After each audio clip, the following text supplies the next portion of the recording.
Yeah. Yeah.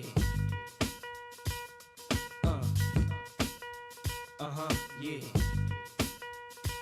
Hey yo, pimps have hoes and we got shows. You are now locked into Real Life Spill ENT Radio with some of the baddest DJs, talk shows, and music, and also promoting businesses and more. Tell a friend to tell a friend and keep it locked on Real Life Spill ENT Radio. DJ Chuck C is in the building.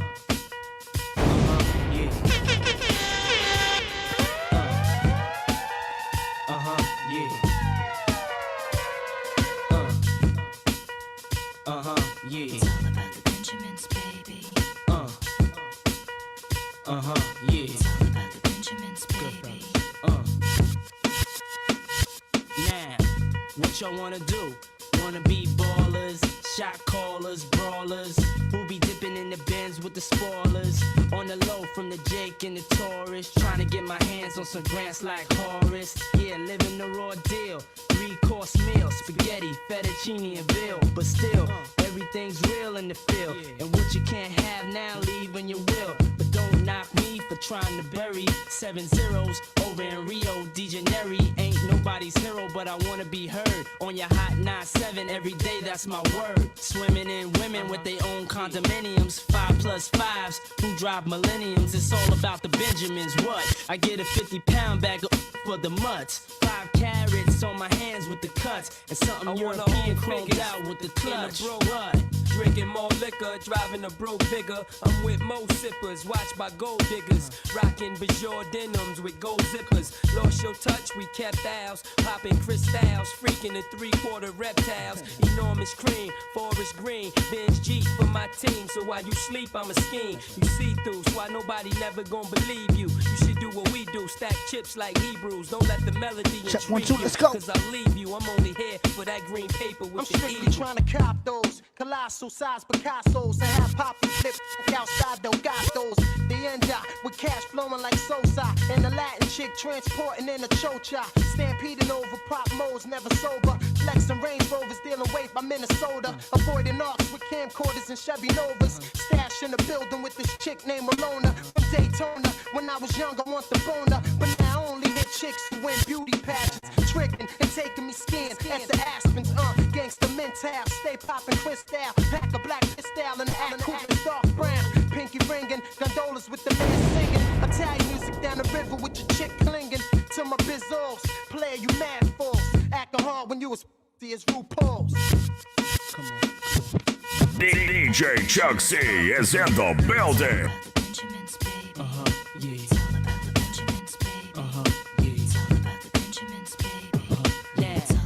What y'all wanna do? Wanna be ballers, shot callers, brawlers, who be dipping in the bins with the spoilers, on the low from the Jake and the Taurus.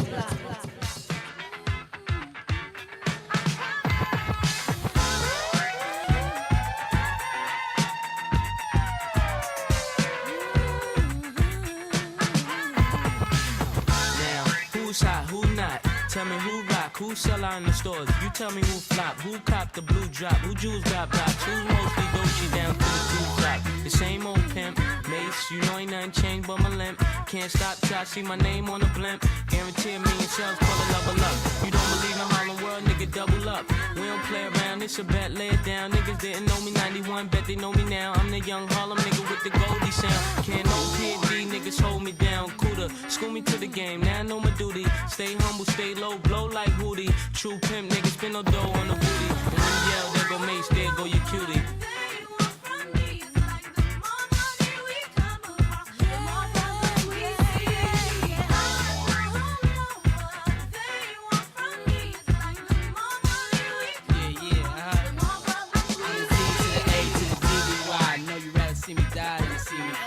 Call all the shots, rip all the spots, rock all the rocks, cop all the drops. I know you thinking now when all the ball is stopped. Nigga never home, gotta call me on the yacht. 10 years from now, we'll still be on top. Yo, I thought I told you that we won't stop. Now what you gonna do with a crew that got money much longer than yours? team much stronger than yours. Violate me, this a BO day. We don't play, mess around, be DOA. Be on your way, cause it ain't enough time here. Ain't enough line here for you to shine here. Deal with many women, but treat down's fair. And I'm bigger than the city lights down in Times Square. Yeah, yeah, yeah.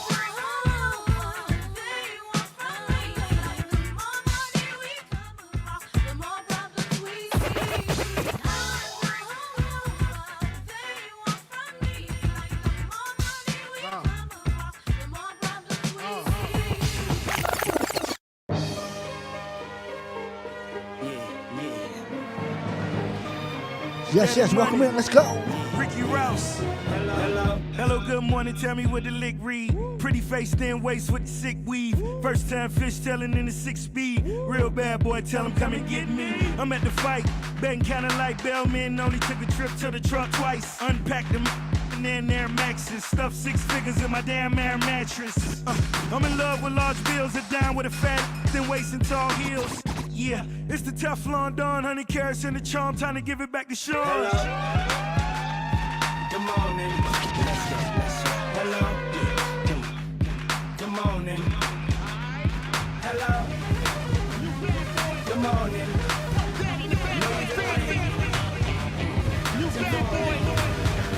Daddy and the Bad Boy family. Bad Boys for life. Funk Flex. Special delivery part 2, baby. Yeah.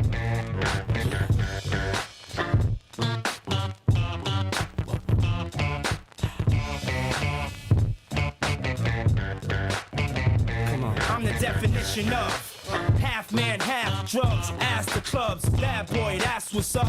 After bucks, crush crews after us. No games, we ain't laughing much. Nothing but big things. Check the hit list, how we twist shit. What changed with the name? We still here, you're rocking with the best. Don't worry if I write rhymes, I write checks. Who's the boss? Dudes is lost. Don't think cause I'm iced out, I'ma cool off. Who else but me? And if you don't feel me, that means you can't touch me. It's ugly, trust me. Get it right, dog, we ain't never left. We just move in silence and rep to the death. It's official, I survived what I've been through. Y'all got drama, the saga continues. We ain't going nowhere. We ain't going nowhere. Funk Flex. We can't be stopped. Shout to Hard Pierre. Joe Hooker. Shout to June Balloon. Bad Boy, baby. Big Dog, Big Foes. Special delivery, part 2, baby. Yeah.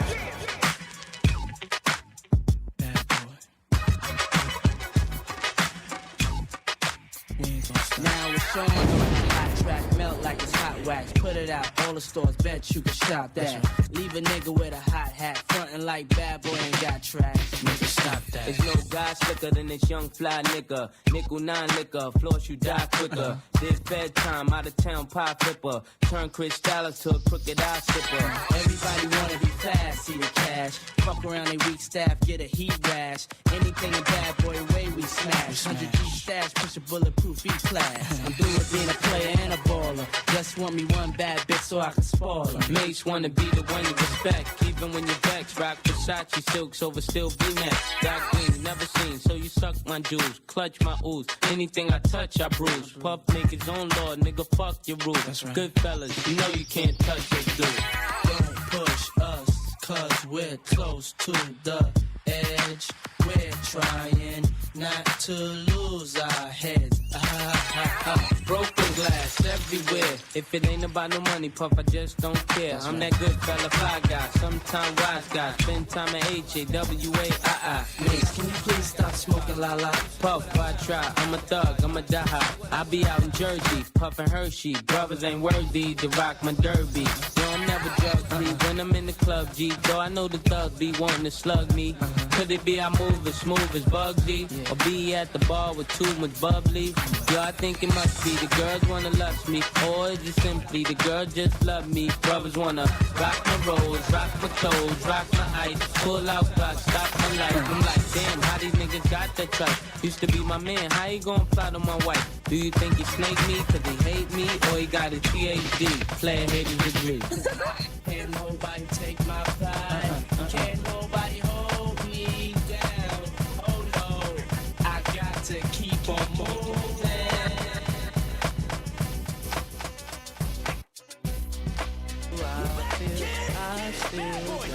Before 99, I was born again. 5 years later, and I'm on again.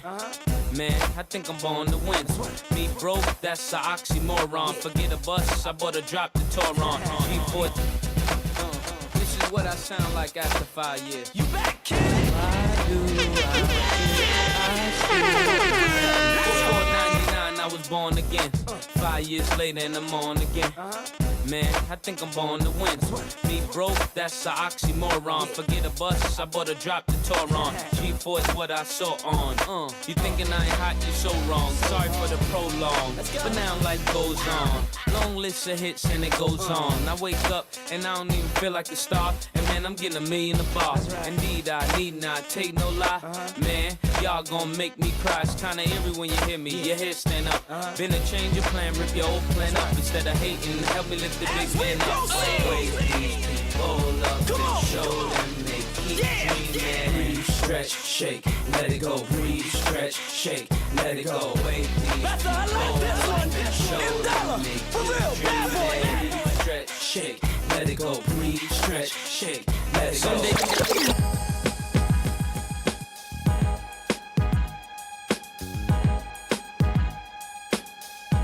You are now live in the mix with DJ Chuck C.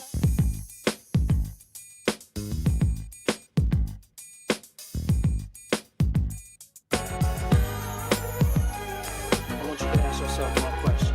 Yes, let's go. You have 24 hours to live. What would you do? That's so deep. It's a lot of pressure. How would you handle it? Mace, what would you do? Yo, I turn out Lola, heterosexual, smack conceited the pedestal. I even look for my dad that I never knew. To show him how I look in my Beretta too. I do good, take kids from the ghetto, show them what they can have if they never settle. Take every white kid from high class level, show them what Christmas like growing up in the ghetto.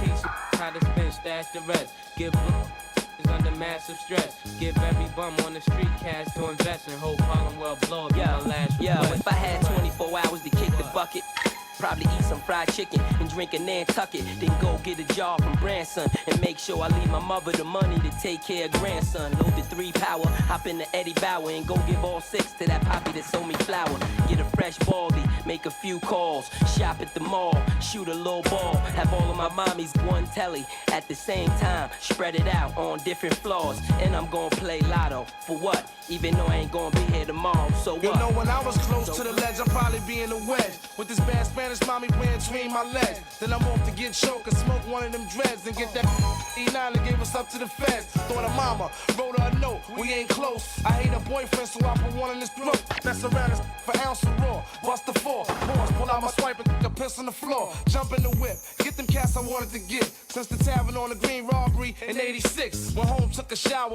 in nice cold water and spent my last hours with my son and my daughter. You had 24 hours to live. Just think, where would you go?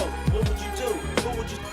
And who would you want to notify? Or would you deny that you die? You had 24 hours to live. Just think, where would you go? What would you do? Who would? And who would you want to notify? Or would you deny that your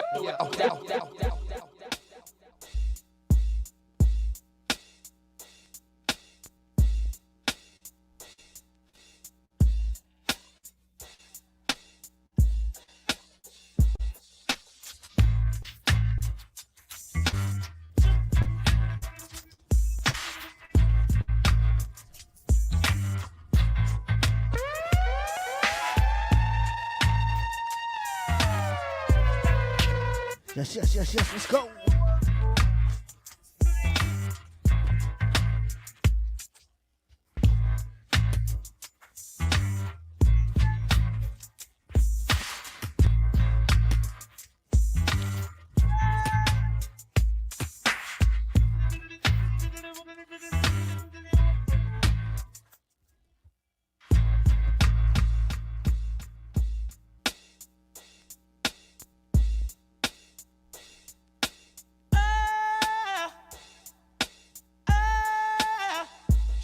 Now tell me who wanna fuck with us? Ashes to ashes, dust to dust. I bang and let your fucking brains hang. Snitches, fuck all the maple bitches with riches who carry 22s up in they hosiery. A black teller when my father bustin' and loaded me. Think he just finished sniffing the key and dipping the D's. Don't hate me, hate Nicky Barnes for hitting my mom's letting the condom pop. Nigga, I was born in the drop. Coke boiling the pot. Shake the feds and bust shots at them street cops. Fuck your point is. My point is double fours at your fucking jaws pointed. Hollow point shit, 4.6. Need I say more, or do you get the point, bitch? Come on. What type of nigga slang and bang in the streets? Bad boy. What type of nigga stay in the trunk for weeks? Bad boy. What type of nigga fly Bentley cool? Bad boy. Aim for the sky, cop the shit, then shoot. Niggas striking on the floor. Banging on your horse, second the Christ scientists examining for flaws. Pour the crystal on the way to trial. Rico Law got a nigga head hurting, squirting till they pull the curtain. Let the money drip dry. $100 bills wipe the tears from my eyes. No love, fuck y'all niggas. Hope you die slow death as I coke test and see the Loris Tucker protest. Can't fuck with you weak rap niggas, with your gay raps. Running around talking this and talking that. See me in the streets, try to give me that. Andrew Cunanan ass niggas, my two cannons blast niggas, ass niggas. Got me fucked up in the game. Get your shirt stained, keep your 5 mics, nigga, give me the cane. Do the shit to clean my money, dummies. Gleam the wrist out, cock the pistol, nigga, talk shit now. What type of nigga slang and bang in the streets? Bad boy. What type of nigga stay in the trunk for weeks?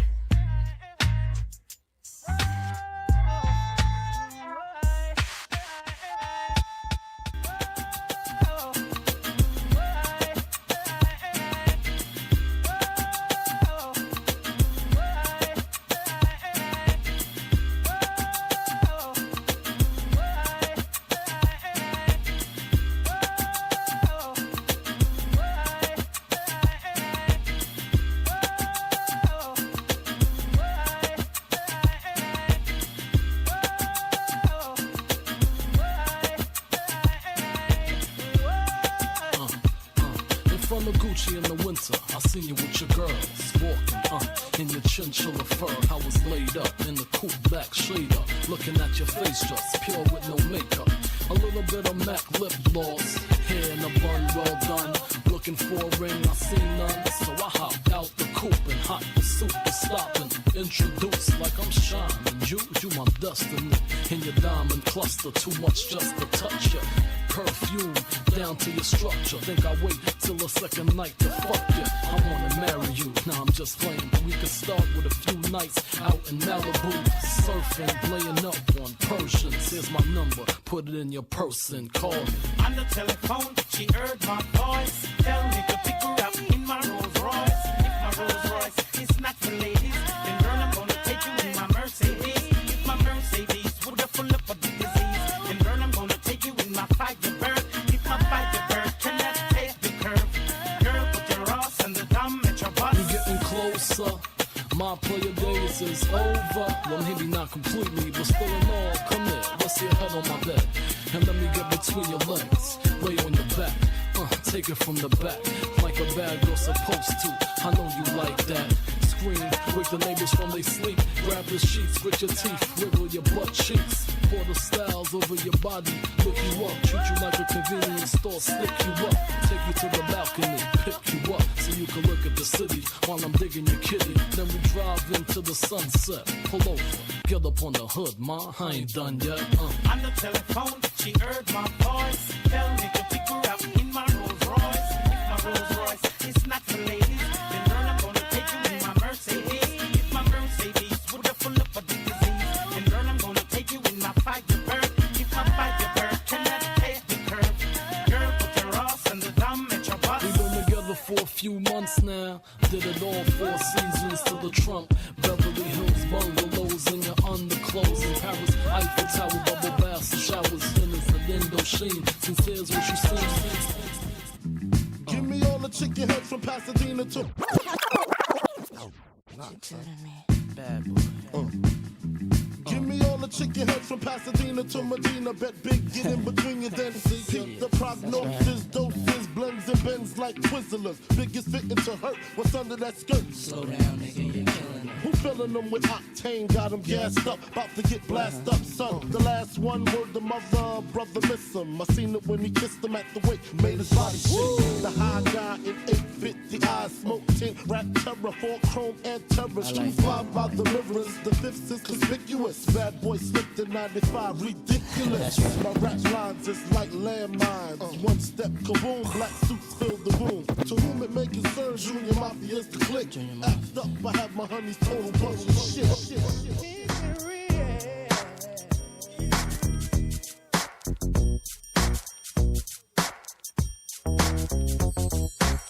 I thought I told you that we won't stop. I thought I told you that we won't stop. I thought I told you that we won't stop. I thought I told you that we won't stop.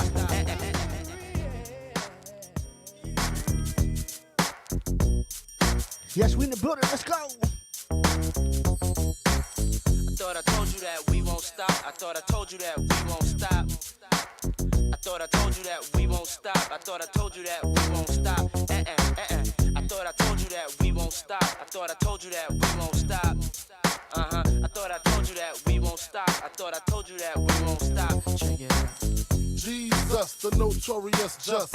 Please us with your lyrical thesis. We just chillin', milk 'em, top billin', silkin', pure linen, me and Little C's, Malibu sea breeze, dawn peas, palm trees, cats named Pablo and milked out Diablo. The williest, bitches be the silliest. The more I smoke, the smaller the Philly gets. Room 112, where the players dwell, and stash more cash than Bert Fidel. Inhale, make you feel good like Tony. Pick up in your middle like Moni. She don't know me, but she's setting up to blow me. Try to style sliding off with a homie.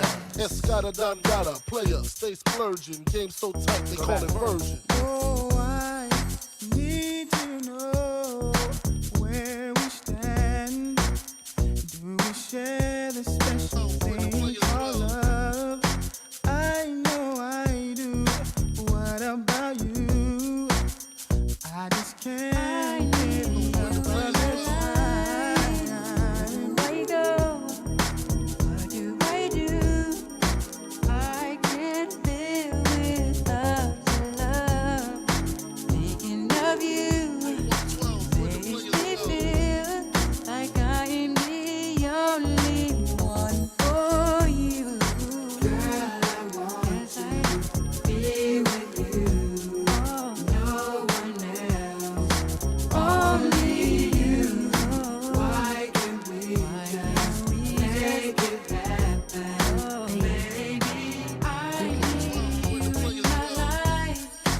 Every time I'm with you, never wanted to come to an end. Thought I told you that we won't stop. Always make me so happy. You'll always have a place in my heart. Where you go? What do I do? 'Cause I can't live without your love.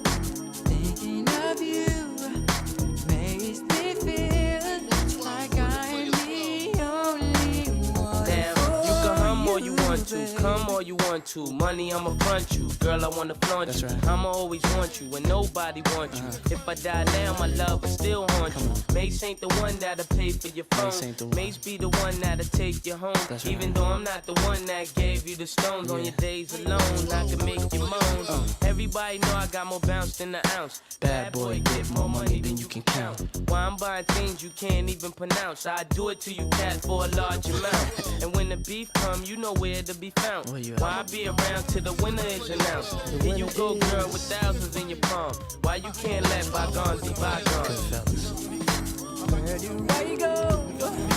What must I do if I can't live without love? Thinking of you makes me feel, baby, like I'm the only one for you. Yeah, we just rock it out a little bit. Yes, Real Life Spill, ET Radio on the Real Life Spill Show. Let's go. Because when he came, I like this young man. Because when he came out with the phrase, He went from ashy to classy. All right. I like that. All right. So everybody in the house, give a warm round of applause for the Notorious B.I.G. The Notorious B.I.G., ladies and gentlemen. Give it up for him, y'all. A nigga never been as broke as me. I like that. When I was young, I had 2 pair of leaves. Besides that, the pinstripes and the gray. The one I wore on Mondays and Wednesdays. While niggas flirt, I'm sewing tigers on my shirt and alligators. They want to see the inside. I see you later. Here come the drama. Oh, that's that nigga with the fake. Wow. Why you punch me in my face? Stay in your place. Play your position. Here come my intuition. Go in this nigga pocket. Rob him while his friends watching. And hoes clocking. Here comes respect. His crew's your crew, or they might be next. Look at they man, big man, they never try, so we roll with them, stole with them. I mean loyalty. Niggas bought me milks at lunch, the milks with chocolate, the cookies, butter crunch, 88, Oshkosh and blue and white duck. Ask the blunt. Just keep on pressing on. Sky is the limit, and you know that you can keep on pressing on. Sky is the limit, and you know that you keep on. Just keep on pressing on. Sky is the limit, and you know that you can have what you want, be what you want, have what you want, be what you want. I wasn't ashamed. Looking at me, I can tell by your eyes that you're feeling me, and I really want you to get close to me. So would you dance with me, dance with me? Now drop tops in the parking lot, and I wanna take you back to my spot, but we still got a little more time to rock. So would you dance with me, dance with me? I see you over there, just chilling with your girls. Can't believe you're by yourself. You should be here with me, chilling with me, drinking with me, freaking with me. Looking at me, I can tell by your eyes that you're feeling me, and I really want you to get close to me. So would you dance with me, dance with me? My drop tops in the parking lot, and I wanna take you back to my spot, baby. Time to rock, so would you dance with me, dance with me?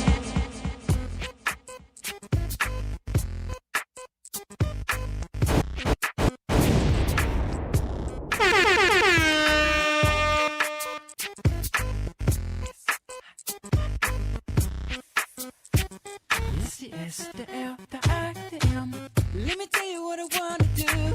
Let me show you that I feel you. Wanna freak, wanna ride with you. Wanna taste when I put my lips all over you. Can't get enough of you.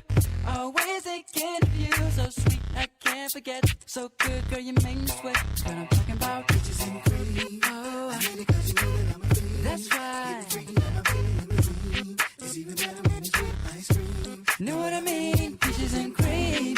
I need it 'cause you know that I'm a fiend. Getting freaky, I'm a Girl, you taste so good to me. Oh, I never thought that I would be so addicted to you. On top, underneath, on the side of you. Better yet, baby, right next to you.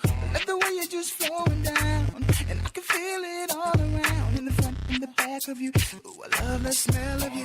Girl, you know what I'm talking about. I need it 'cause you know that I'm a fiend. Getting freaky, I'm a fiend. It's even better when it's with ice cream. Know what I mean? Peaches and cream. I need it 'cause you know that I'm a fiend. Getting freaky, I'm a fiend. Limousine. It's even better when it's with ice cream. Know what I mean? Peaches and cream. You know I can't get enough. Wanna taste it in the morning when I'm waking up. Like peach cobbler in my stomach when I eat it up. Got your arms around my neck and I can't get up. See the boys 112, we from the A. And when it comes to eating peaches, shawty, we don't play. So all the ladies in the house, if your peach is it, put your hands in the air and represent me clear. Get it. ooh, that's right. Girl, you are so tasty. Tasty.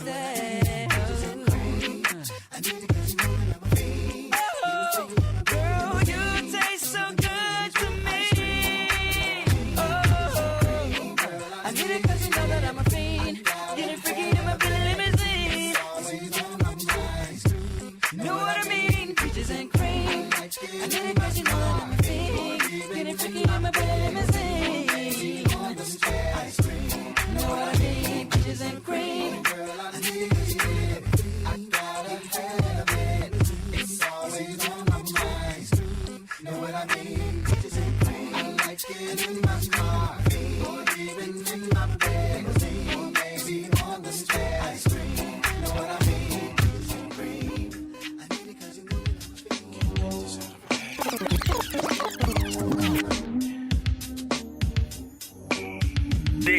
DJ Chuck C is in the building. The person you were kissing wasn't me, and I would never ask you. I just kept it to myself. I don't wanna know if you're playing me. Keep it on the low, 'cause my heart can't take it anymore. And if you're creeping, please don't let it show. Oh baby, I don't wanna know. Oh baby, I think about it when I hold you. When looking in your eyes, I can't breathe. I don't need to know the truth. Baby, keep it to yourself. I don't wanna know if you're playing me. Keep it on the low, 'cause my heart can't take it anymore. And if you're creeping, please don't let it show. Oh baby, I don't wanna know. Did he touch you better than me? Did he want you fall asleep? Want you fall asleep? One of those things. Oh, do to me, baby. Better off that way. More than I can say, more than I can say. Just stay away from I me. know your whereabouts or how you moving. I know when you in the house or when you cruising. It's been proven my love you abusing. I can't understand how a man got you choosing. Undecided, I came and provided my undivided. You came and denied it. Don't even try it. I know when you lying. Don't even do that. I know why you crying. I'm not applying no pressure. Just wanna let you know that I don't wanna let you go, and I don't wanna let you leave. Can't say I didn't let you breathe. Gave you extra cheese. Put you in an SUV. You want an ice, so I made you freeze. Made you hot like the West Indies. Now it's time you invest in me. 'Cause if not, then it's best you leave. Holla. Yeah. If you're playing me, keep it on the low, 'cause my heart can't take it anymore. And if you're creeping, please don't let it show.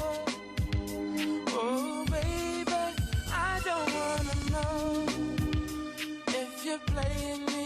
Keep it on the low, 'cause my heart can't take it anymore. And if you're creeping, please don't let it show. Oh baby, I don't wanna know. It's the #1 station blazing the airwaves. Right here, so keep it locked.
Live Spell Show. Chuck C, A Rain, Teray, and GT.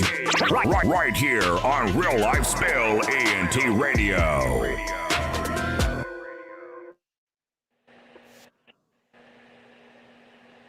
What up? What up? What up?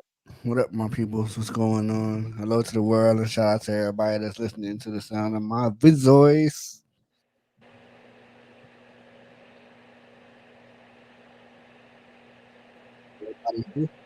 Hello, Marasukas. I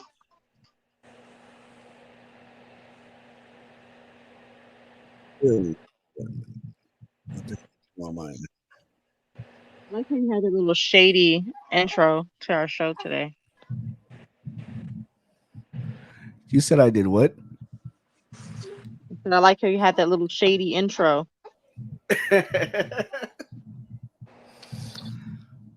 What the shout out to everybody that's listening to the sound of my voice. Talking about the song, slow boy. Oh, okay. Thank you, GT. I got you. Well, you know I have slow moments. Have.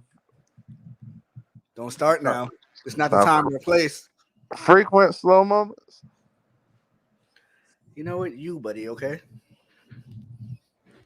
Today was a pretty good day, I guess. I mean, saw Teray earlier. Yes. I bet she wasn't happy to see you. Don't hate because she didn't want to see you. Okay. She's like, oh Lord, please, why I got to see this troll? We can all take a trip to your sunny state one day. I'd love to. I haven't been there in years, and I actually do have a lot of family there too. But yeah, we'll plan it. Y'all too cold for me. I got to come back in the summer. I'm about to say, well, you know what's so funny? He was just here.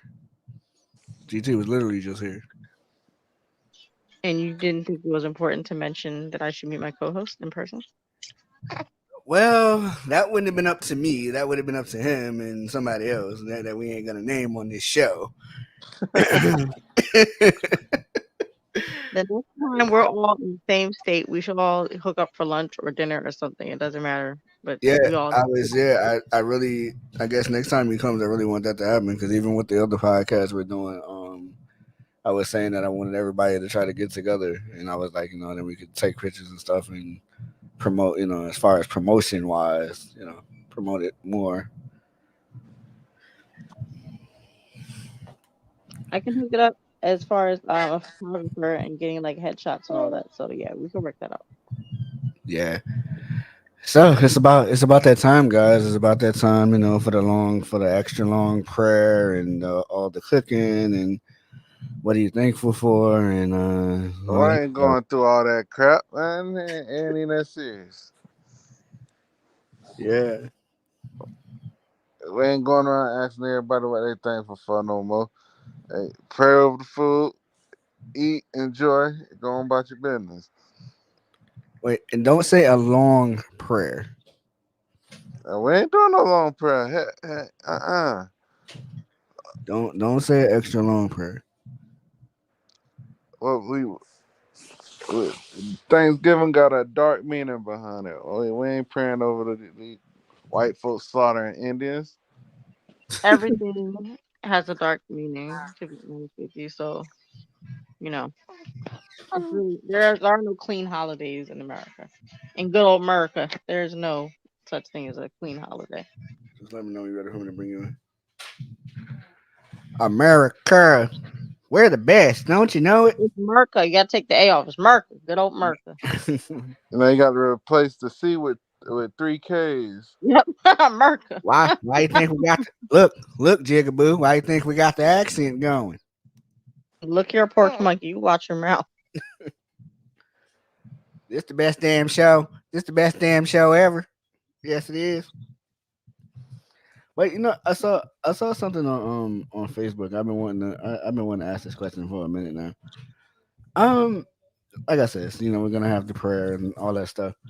But when it comes to leftovers, I mean, I really saw this on Facebook, and I didn't answer the question. I already know where you're going with this. Do y'all think praying over leftovers is necessary? If it's more than 3 days, absolutely, it's necessary. It needs all the prayers. Your stomach and your esophagus and everything else involved with the digestion of that toxic food. Yeah.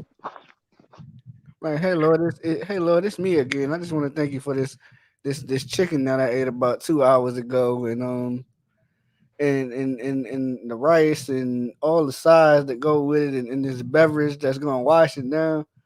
It's just me again. I'm just over. I mean, but of course, I mean, be thankful. That I mean, we should be thankful that we do have food and stuff to eat. But I found it funny because I'm like, is it? I even found myself questioning. I'm like, is it really necessary? I feel like unless you froze the food like day one, it's still the freshest. And I mean freeze it and keep it for however long you feel whatever. But to continuously eat the same food, like first of all, I'm the type of person. My palate has ADHD as well as my brain, so I also see myself getting sick and tired of eating the same thing like 2 or 3 days in a row. So after a while, like I'll be more than happy. Like if I had company at my house, like last year we did Christmas at my house. I was telling everybody, please take as much as you want. Get it the hell out my house, please. I don't mind having a few leftovers, but I don't want pans and pans of everything in my house. So this year, we're having it at my mother's house. So I'm doing most of the cooking, and so is my husband. And we're letting my mom and my mother-in-law, which is going to be at my mom's house, we're letting them, the older people, take it easy, and the young people are going to do the cooking. But we're not overdoing it because the same thing. No one's eating the same food for 5 freaking days. So we're gonna make enough for everyone to have at least one more serving after eating. So like with the mac and cheese, that's probably the only thing I'll make excess of because that doesn't last anyway. So mac and cheese, the green That's the most beans, important. That's the most yeah, the most important thing. important you got to make a lot of because that's going ASAP. Yams, whatever. But as for the meat and the other garnishings and the stuffing and all that, like we're not making too much of that because it's gonna end up sitting there and ain't nobody eating stuffing for 5 days. Nobody's eating a freaking turkey, even if it's juicy the first day. I highly doubt it's juicy day 3. So Mhm. we're not overdoing it on certain things. 'Cause it's funny. GT and I, we were talking about it over the week, and I said to him, yeah, I said I want to. I said I think I want to have it up until Sunday. And I was like, I said, I think that's the last day I want to eat it. He said no. He was like, you should be having a new meal on Sunday. He was like, he basically said the same thing. And it's a lot of people that have that 3 day rule. Nah, Saturday you should be eating the new meals. Forget all that shit. Ain't nobody eating Thanksgiving all week. Exactly. Saturday night should be a new dinner. I could Yeah. understand you come for lunch, like your nice little turkey sandwich or whatever. But by dinner time, there should be a fresh meal. I don't care if you order pizza. Just get something else. Hmm. Yeah, because eventually you get tired of it. Like, okay, like I just heated this up earlier. I just heated this up earlier. I just heated this up earlier. And then of course I the lady who raised me, she never. It was just me and her. And when I tell you, she always cooked these big meals. Like, and I think that's why when I do cook, like I am the way that I am. Like I always got to cook a big meal. Well, you have a big ass family, so. I mean, yeah, but even when I didn't have a big ass family, same. It was just me. Still same thing. Like cook all this food and like, okay, like why you cook all this food when it's just you? So it sounds like you purposely had a big family to compensate for your overcooking. Maybe, Right. maybe, just You maybe. had the kids to match the food. So it's not about having the food to match the kids. It's the other way around. Got it. He part rabbit and hamster, so compensate. Just a little bit, just a little bit. Speaking of it, I mean, I uh, can't even tease you because you only got one more than me. I, So I, I'm I was sorry. gonna, I was just about to go. I was just about to go there, just about to go there. But they're a joy. I mean, shit, you lucked out. You got all boys. I mean, Lord, Listen, I was not. What's funny is like a lot of people try to say what they want in the beginning. I was like that the first and the second time. And then after that, I was like, whatever's gonna happen is gonna happen. So when I'm in these mom groups on like Facebook, it's like, oh, I'm hoping for a girl. I'm hoping for this. I'm like, girl, shut the hell up and just take what you get because as soon as you start saying what you want, you're gonna get the opposite. So just be quiet. So hmm you can't control what you're gonna get. You just get what you get and don't get upset. hmm my stepfather used to tell, me like, oh, you want a boy? Hit it to the left. They're like, hit it to the left. You get a boy. I'm like, okay. Just like, okay. So, Mhm. um, in current news, as you see, I played a lot of. I don't know when you guys jumped in, but I was playing a lot of bad boy music. Ah, Lord. I caught the shade immediately. As soon as I logged on and I heard, I was like, "Oh God, here we go." I already knew where we were going. Yeah, I mean, yeah. Cat got your tongue? I'm bringing Rain in the building. Sorry. Like she can't just sit next to you. Who's not to say that she's not in the building with me? Hey, hey, hey. I heard you talking to her earlier, you liar. You didn't hear him talking to me because I was nowhere to be found. I heard him say something about bringing you on. Yeah, he just said he was bringing me on now. Nah, he been said that. He said, let him know when I was ready. I was not ready. Exactly. You was in the building. Yeah, she was in the building. Right. Yeah. It's a little noise. It's a little noisy in here. Forgive me. Damn jungle zoo in here. Hence why my haters will put to bed a little earlier. Like, can we watch TV? Yes, I don't give a damn. Just get up.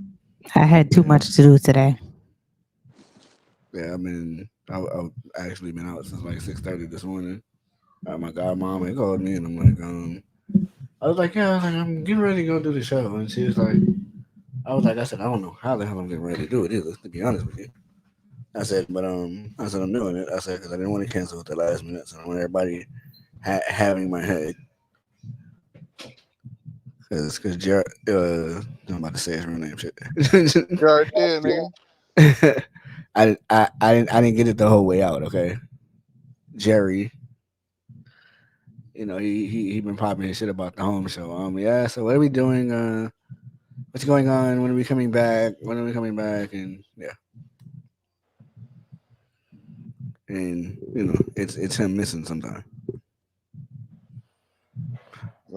We missed Angel and Torre, not you. I mean, I'm always here, regardless. No, I wasn't saying like missing in action. I miss talking with Angel and Torre, not you. So you don't miss me, okay? Oh yeah, We don't shots talk every fired. day anyway. Shots Maybe that's fired. why. He you can't know, miss you if we talk all the time. this. I'm sick of this palm tree. Okay, I'm really sick of this palm tree. Can we do the customary discussion of GT's profile? Which I did see it. I'm in the AI chat, and that's one of the things that went around. And you have to hear the stupidity that the non-melanated folks were saying, and some of the social justice warriors in them were like, "This is racist. This is such and such." And thankfully, some people from the wonderful sunny state were able to check them and be like, "It has nothing to do with race. It literally means child. Shut up." Right. And then Yeah. they still tried to argue that, "Oh no, it's racist. But look how they made the kids look." It's like, why? Because they're black. That means that it's a problem. Like, what are you talking about? That's No, but Florida. look If how you they're look at dressed. them kids, that's the embodiment of Florida. That's Florida. Yeah, and thankfully, even though the white Floridians understood, they were like, "It's really not racist," but okay.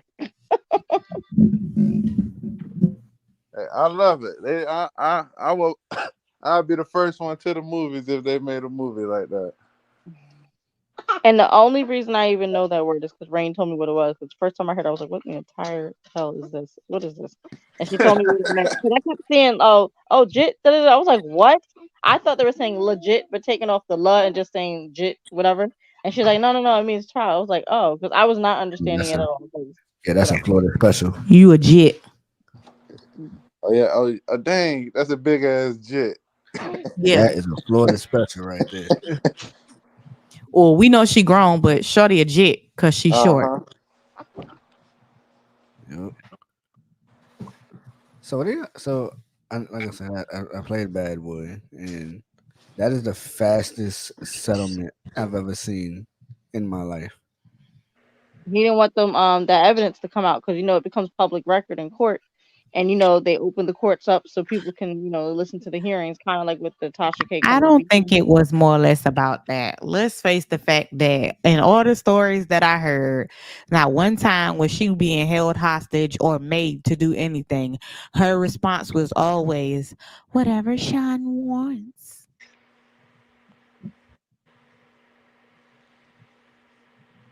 Ma'am, I you was completely grown as disagree. hell.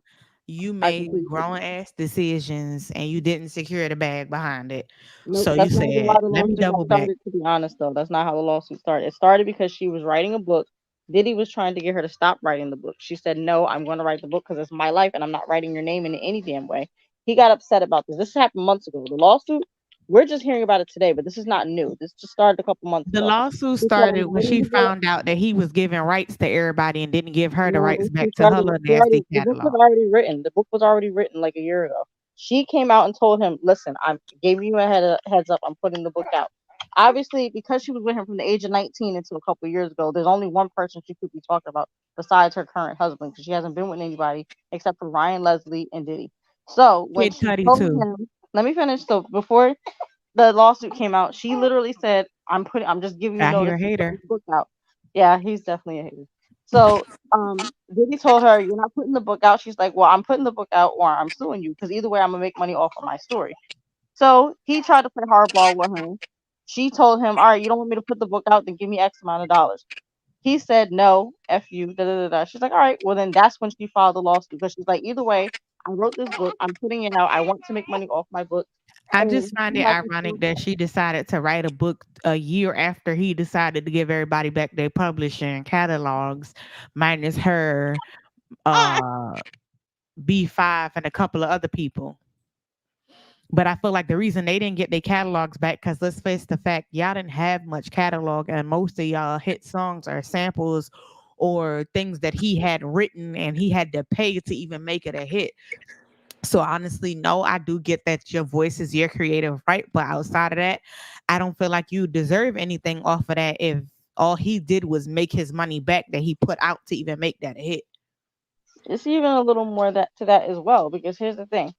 He gave back the publishing because there ain't no money to be made in publishing. And since streaming and all this other stuff came out from when these people came out, it was CDs, it was cassette tapes, all this other stuff. There was different ways to make your money. Yeah, they had LimeWire and MP3, all these blah other blah ways to blah. make your Yeah, money. But nowadays, you don't even have to pay to hear these people's music. You got YouTube, you got so many other download platforms. You got people, with all these copy. I don't know what they call them, but basically how you can copy people's music before it actually hits the, I guess, streaming services or whatever like that. There's no more money to be made. Everything has already been exhausted from these people. So the yeah, they make publishing, money off of their streams. I that much I know. But he so gave them basically the he rights gave it to it back so when that there's they no more do make money to money be off of made. their streams. That's what I was saying. She didn't get hers back, and neither did B5, and I think it's like three other people that were signed to his label. But in hindsight, if he put out all the money or his label put out all the money to make those songs the success that they were, and they just now seeing green from that, then now no shade. I don't feel like you really deserve anything off of it, Hmm. especially not after 20 years down the line. But a lot of people, they've been fighting for the whole 20 years. Like we're hearing about this today, but like these people didn't drop the subject. Like they've been asking for their money forever. No, I know that. No, I'm clear on that. I'm big on people getting they publishing and stuff back if it's well deserved. But what I look at also is a lot of the artists that be yelling, "Give me back the rights to my music." When you really look at it, sometimes the company be in the red for giving you the little bit of success that you had because nothing about you was original. You had to go through artist development that cost money. The sample that you chose costs money. The writers in the room to write the song costs money. The So distribution is of it that is it song really costs money. successful? Because a lot of people that wrote the song, when you're saying writing songs, a lot of people wrote their own freaking songs and they weren't paid off it. You got to remember, Not her, not I'm not not talking about her B5. specifically. I'm talking about his artists. Period. The Those are his artists that he artists though. has, Cassie was one of his artists. I'm talking B5 about was his other one artists. of I'm his talking groups. about the Locks. I'm talking about Mace. I'm talking about Little Kim. I'm talking about everybody. I'm not talking Yeah, I about her. wasn't speaking on them. No, that's what I'm saying. I'm saying about his other artists. He doesn't get a pass from me because, for one, when I was middle school, high school, when I was listening to these people in 1999, 2000, 2001, whatever, we know for a fact this is nothing new. Like only this new generation think that Diddy is this like saint and whatever, and he's just being used. I'm like, y'all do not know this man. I was like, I remember when I was a kid, everyone hated this man. Like, yeah, he was all in everybody's videos and this and that, and people was cracking jokes when Suge Knight said what he said, but it was true. We all were annoyed that Diddy was in every freaking video. It We wasn't was just Suge annoyed that at got that Suge way. too. Suge was no, Suge was he ain't ish either. Like, we're not gonna make it sound like he's a saint. But I will Well, say, we know just like how that 50 much. Cent is not a saint, but he's funny. He be saying some true stuff. It's the Yeah. same thing. Suge Knight was the old school 50 Cent. So he was trolling people all the time and this and that. And they didn't have, Twitter and internet like that back then. But, whenever Suge had a chance to take a jab at him, that's what he did. And we were Absolutely. here for it. Nobody was defending him and all this old brother love crap. Like, dude, stop it. You have always been violent. You have always been crude. You have always been grimy. And we remember hearing the contract. I was around when making the band happen. I was in what, high school Oh, or I college remember when it making happened. the band So we very well. remember how Making the he band, literally played college for hill, all people. that. And what's funny is it had the statute of limitations not passed for making the demand, they actually could sue him because he put his hands on people, he was threatening people, Dylon, he did a lot Dylon, of messed up stuff. Dylon. Who's your top He five? sexually harassed people. Like, there's a lot of stuff that went on that he should be in jail for today. But because, like I said, statute of limitations and people are now made out of wet paper towels at this point where everybody's super sensitive. And I'm not saying you should allow people to abuse you and get away with it. But let's keep it real. This wet wipe culture, like everybody falls apart. Also, a lot of them people, Yeah. whether they want to admit it or not, got paid for their No, time. the band did not. No, in hindsight, it was not worth letting nobody put their hands on you. But when you sell yourself to the highest bidder, what do you expect? But a lot of people, that's my point is, well, maybe I went around the bush too many times to get to the point. But the point was, these people were not paid. That's what I'm saying. Is you're saying that people, oh, they got paid for it. They didn't get paid. That's the problem. Is these contracts that these people had back in the day, they were crappy contracts. And Well, I'm not and negating that some the of them was contracts was crappy, but also that's why I'm big on read what you sign. that I will agree with you on, because at the end of the day, even if you're 18, 18 is not grown, but it is a legal adult, which means that if you are making adult decisions, whatever that means, with your body, with your creative, whatever, even if you get a $50 lawyer through prepaid legal, you need to have somebody reviewing these contracts before you sign. I think what happened is he exploited the hunger in a lot of these people, and these people were just like happy to sign on the dotted line to be able to say I'm with Bad Boy, not realizing that Bad Boy is a curse. Like, we all knew it. Even as a kid with Shine, when the whole Shine thing happened, I remember my best friend was in love with Shine. Oh my god, you couldn't tell me she was not going to be his wife one day. So she even had this stupid idea that she was going to wait for him. I was like, girl, please. So when the whole Shine thing happened, everybody knew Diddy is the one that shot up the club. We know that. Like, no one ever thought Shine did it. The only new people, like I said, these 22, 23-year-olds, they're the ones that think that Shine freaking did it. Shine did not do that. Everybody knows. A lot of people that were that knew, everybody knew somebody that was either in the club, worked at the club, whatever. Because the club where it happened, that was a very popular club, and it wasn't like a private party where like only celebrities were there. It was regular people that were there as well, I mean, and I get it. I everybody. know with the situation with that, but what I do have to say about that situation too, and I don't give a fuck, and you hear me say it all the time. I'm not copping to nothing I That's didn't what I do. said. I was like, I don't care what he offered me. I'm not losing years of my life behind you. You gonna go on to get rich and be whoever, and I'm gonna be sitting in the cell. And you see, when he got out, what is he living it up? No. I mean, he got a nice life though. I mean, he has a nice life also because of his parents. His father is somebody Right. big in his own country. It ain't because of Diddy. No, I wasn't saying it in regards to that. I was just saying he did do pretty well on his own. And I Diddy guess can they go help squashed himself. whatever because they was just at a concert together. Well, when can we collect our money? When you go party, you got to go party with Diddy to Listen, collect your money. because we could just start a petition and say he touched us too. Shut the fuck up. Just I was saying. touched by the diddler. Yeah, that's right, Diddy. My biggest issue with the situation with the settlement is I want to know, you said rape, abuse, and sex trafficking. This is what you said. Now, I don't victim shame. I'm a survivor of domestic abuse and rape. So I'm the last person to victim shame. However, and I know everybody justice ain't the same, but for me personally, I want to know how we skipped a criminal pursuit and went straight to a civil case for money, because you raped and abused me. Not only am I pursuing criminal charges, just because I know how the justice system works, I'm gonna double down. It's gonna be a criminal and a civil suit, not I one or the mean, other. I kind of addressed why, because it's not just because of that. She named those things because that is what she's saying happened to her. What I'm saying is, it's not like she's like, "Oh, I'm suing you because you abused me." No, I'm suing you originally because you are trying to stop me from telling my story. I have But an I issue read with you. pages from the lawsuit.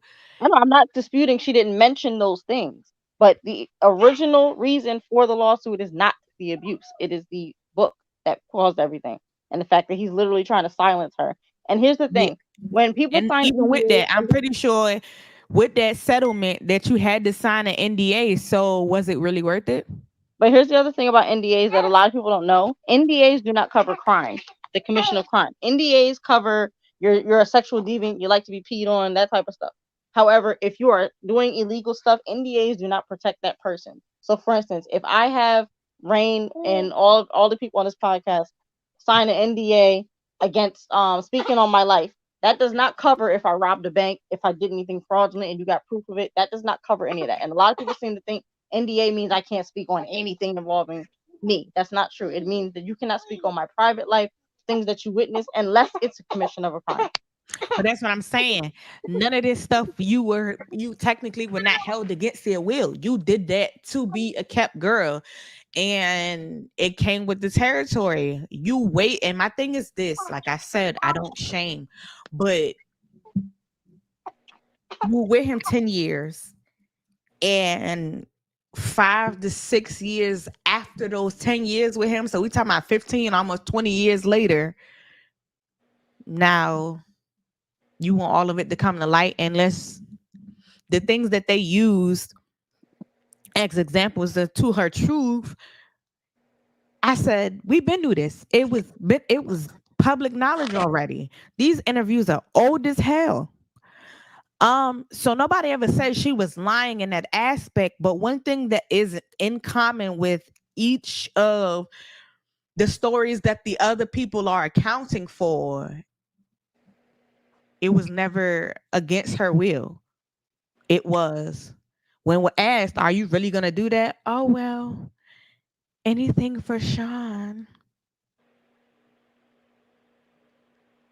I'm sorry. Maybe it's just the way that I was raised. My grandmother and great grandmother told me, if you gonna put up with shit from a man or anybody, at least secure, especially when money is involved and you know this person got some kind of money. Always make sure you put you some aside, because we're not gonna pretend like he wasn't paying your parents' bills, you wasn't living with him, you wasn't being in aspect well taken care of. So, in all the money he was giving you to spend and all the things that you was doing, you never said, we're not legally married. This man may not actually ever marry me. Let me put some money aside.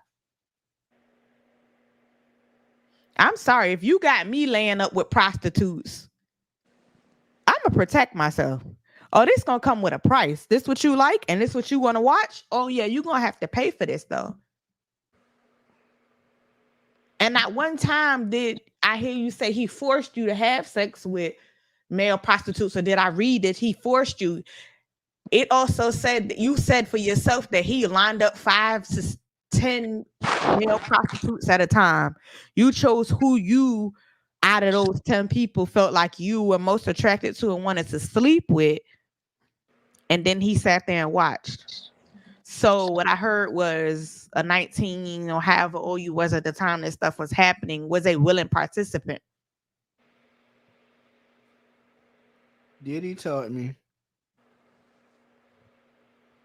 It didn't take you 10 years to figure out that you were not okay with that stuff. Once again, You gonna knew have after to the disagree with first, you second, because third, fourth, fifth time, I don't really like this. This is not really my thing. I don't see it that black and white, to be honest with you. And we're gonna have to agree to disagree because I don't see it that way at all. And being that I was in an emotionally and mentally abusive relationship for a while, he never put his hands on me. But there is a way that somebody can literally, and I'm not saying control my every move, but they can control your behaviors to a degree where I look back today and I'm like, I would never, because I'm so much of a stronger person and I know better now. And yeah, I knew better then too, but somebody can get in your head and make you. I can't explain it unless you've been through it. You can't explain it, I've and been it's through not it. I that have a whole you. child as a product of it. Only difference was this happened between the ages of 12 and 18. Okay, but Um, he's only a year older than you were when you ended it. So at this point, it's kind of the same. And we don't know her upbringing. We don't know what she went through beforehand. And I'm not saying that she didn't have any choice whatsoever, but we're not going to sit here and pretend that it's as black and white as, oh, she could have just said no. I no, I wasn't never saying that it was black and white. What I'm saying is you had all this time and now 15, 20 years later, you decide, oh, I was not okay with these things. But who said that she's just saying it Isn't now? that Just what because we're everybody? finding out about it today doesn't mean that she never said it. That's just when we're finding out. I'm about to say, isn't that what's going on in society today? Not victim shaming anyone, but that's definitely The question is like when these people that is just happening to are really screaming, I'm not okay with this, it's making people side eye them because are you not okay with it really? Or are you after a money grab? And that's what this situation type felt like. It felt like a money grab because if I want to be heard and you're not going to put a muzzle on me, I don't give a fuck how much you offer me. No. That's you today. But let's rewind back to this young girl who was being taken advantage of all those years ago. Would you have the That was same me at attitude? 18. You're I not know, but what putting I'm a saying muzzle is on me. that's 18. What about 12, 13, 14, 15, 16?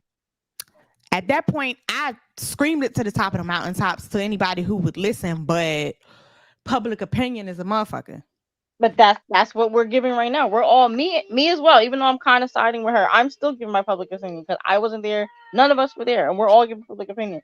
And that's what I'm saying. Like I can't say the only reason I'm so anti Diddy right now is because I remember this mofo as a child. Like I remember seeing the evilness and the BS that he did from what I started hearing about Diddy. Diddy became famous when I was in like fourth or fifth grade, maybe third, when Biggie and Listen, them came out. I And remember I'm the just stuff that remembering, was like, going I on remember growing all up. the sinister, messed up stuff that we heard. And it's like the stories haven't changed from person to person. A lot of people don't even know each other. But how is it that everybody over the course of 30 years has the same damn story about you, but in different ways? It all can't be lies. Like, it all I can't be. Like, how mean, all these people. there's always some truth to a statement, but I cannot say that that 30 people not gonna lie because 30 people can make up a lie. It's called telephone. I seen this, but let me go ahead and tell you and add some extra spice to it. By the time it get to the 100th person, it's not even the same story. Yeah, but these people are not telling the same exact story. They're telling their story and they're all having similar experiences. Telephone is hearing one person's story and different people telling it different ways. These are not one person's story. These are different stories from different people. And it's the same concept that he's the freaking devil, and that's pretty much it. And that he liquid gold, but some people do make up stories based on what they've heard of other people's experiences. I mean, when it comes to Diddy, I mean, there has been a lot. I mean, even back to the publishing and the, and the music. I mean, I even watched. Sarah, you remember that interview that happened on Angie Martinez with the locks and Diddy Yeah, I remember when they literally went in his office and tore stuff up. Yeah. when he's like, oh, he's like pull up to my office. He's like you Yeah, got the whole he thought they national were guard blocking it. They were downstairs. already there. They were already there, and he didn't know that. You got the whole national guard downstairs and saying how Biggie was dead and saying how Shine was in jail. And the locks are the only people that he semi did right, and it's because they took it by force. And here's the other thing about Diddy: he does that. He takes things by force. He does things by force. That's why a lot of people were in the industry are afraid of him because he's not afraid to bust off a few guns like he did in that club. He's not afraid to do certain things, but he didn't realize the locks were too. Mm-hmm. Why it was finest. Remember, not even just Wild's finest. Remember, they were fresh off the street when they were messing with Diddy. It's not Yeah. like they've been rich. Like it's not like the Jadakiss of today. Where you had 20 something years in the game and you were a little more refined and you know better. These were dudes straight off the street, maybe been famous less than a year, and they were like, "Dude, I will go back to the freaking project in a heartbeat for beating you up." I can't say the word. We're trying to be nice, but at Mhm. the point was they were fresh off the street, so it wasn't like they've been here and had a chance to like get used to the limelight. They was like, listen, well, I'll risk it all just to look you. Talking about people who've we're talking about people who've come from nothing. I know what rock bottom feels like. So if I gotta start over, that ain't nothing. Don't try me. Exactly, because at that point you didn't even give them what was owed, so it's not even like they say I have a lot to risk because they came up there because you didn't give them nothing. Period. I just feel like with this situation, you know that you came into the situation with a motive.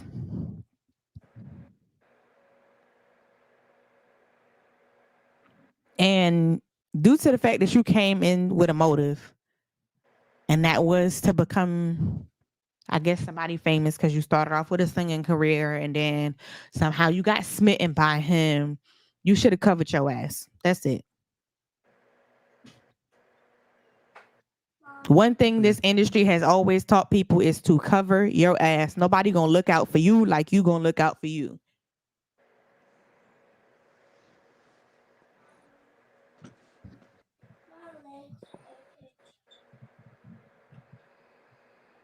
We got all the little haters in the building tonight. I'm so freaking sure. Right now, I'm trying to rock my hair to street to sleep because he won't let me get a word out. I'm glad I ain't got that problem. All the many haters. All the many haters in the building.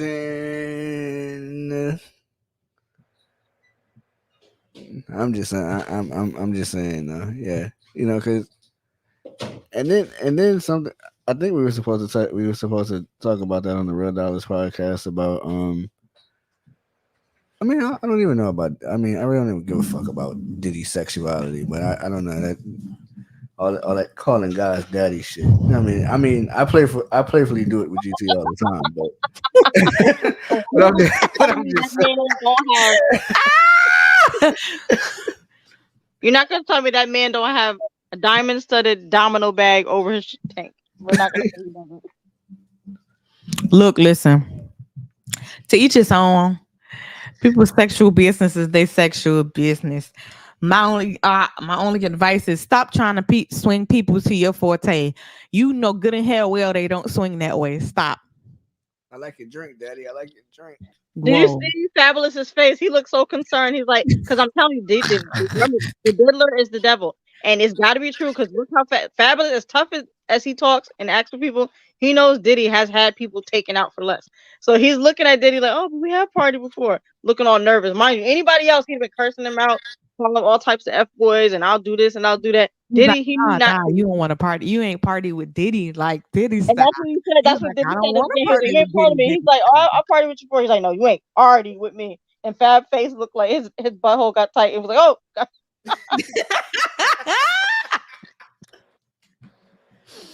All right, can we shift gears a little bit? What do y'all think about? I don't know if y'all know, but I'm gonna ask, and if you don't, I can run you up to speed. The Megan Thee Stallion and Partisan Fontaine beef. I don't give a damn about what the hell they got going on. To be honest, ain't got shit to do with me. But I heard both sides. Hey, I don't keep up with this shit. Tori hit it. Right That's now, all I I'm need tired of to hearing. First, I was tired of hearing Meghan Markle's name. Now I'm tired of hearing this heifer's name. I'm tired of it. I love Meghan though. I love her. I love her music. Let me say that. I am Yeah. tired of hearing her name. I am tired of hearing about the Tory situation. I'm tired of all of it. I want them and the Kardashians and the Smiths to all disappear. All of them. I want them to You got snack my somebody. fingers and they You all got go to outer somebody. space. You said the Kardashians. I can't even get it out. The Kardashians, the Smiths, the Blueface, Krishan, and Yes, and Megan. I want Jaden, them all to Alexis, get together and and let's Ain't Carly. even gonna say the whole Smiths. Jada, Will don't say shit. no. I'm sick of them. Jada need to No, I'm come tired of back up Will under and her rock. Jaden. All of them can go.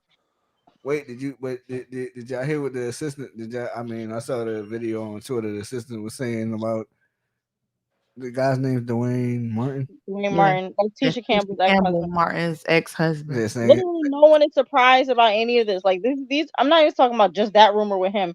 Benny Medina, the executive producer of Fresh Prince, he was, I don't know if he's still alive or not, but I know he's openly gay. People for years, since the 90s, people have been speculating that Will is gay. Like, this is not new. Nobody, like, at I all. swear, I cannot stand, I don't want to say I hate, but I dislike It's the just early a hot 20-year-olds topic that because of feel that this social is media new. now. And it's like, this is nothing new. This is not new. Like, people from like literally the early mid 90s knew that Will Smith was a little funny style. Even people, mind you, I'm a Philly native. I don't know People from anything. Philly believe the same as well. They're like, he always kind of Allegedly. acted real funny. Allegedly. Getting No, he jiggy with it. acted real funny. I'm not saying he was, but I'm saying everyone, even in his hometown, is like, he's always been a little. Allegedly. I If tell you someone's guys that acting a I certain gotta way, keep you can't I allegedly gotta act keep a throwing certain that way. word out there.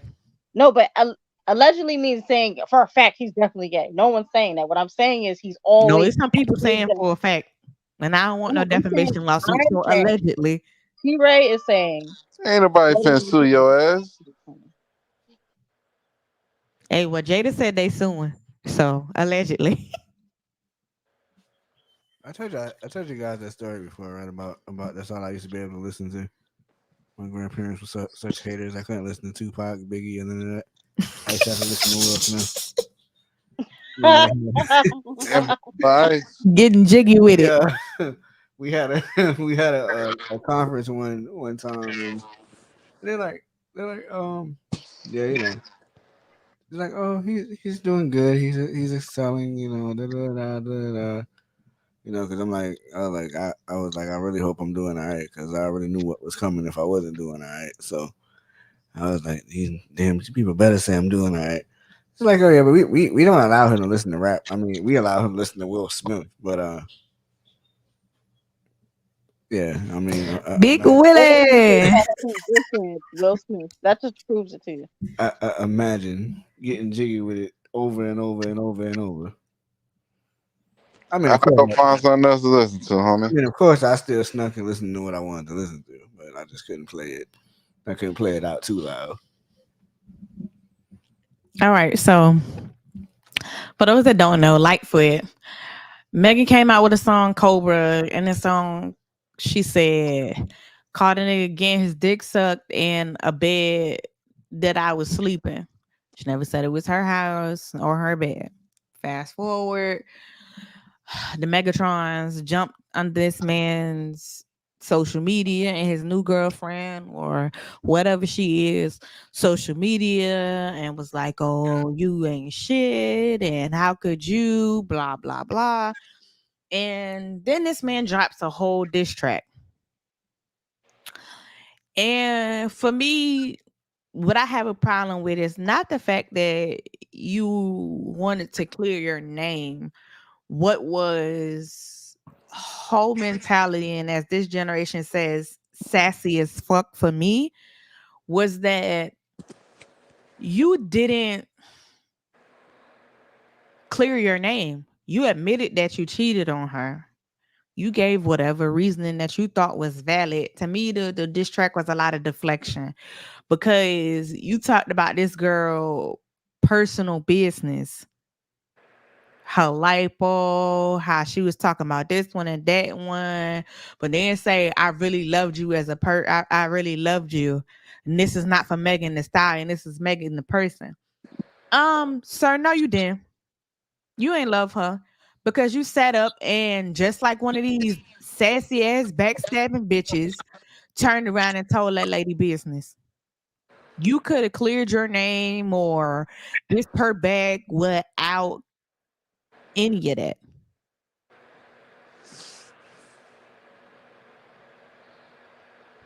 If that's what he did, then I agree. But at the end of the day, like I said, I am so disinterested. Megan and everyone related to her is about as interesting as watching, a snail change its shell. Like, I'm just, oh my god, I don't care. Paint dry. But it was just like, really? And it's people, oh, he ate her up. He wasn't disrespectful. Yes, he was. Being disrespectful doesn't mean I have to call you out your name or anything.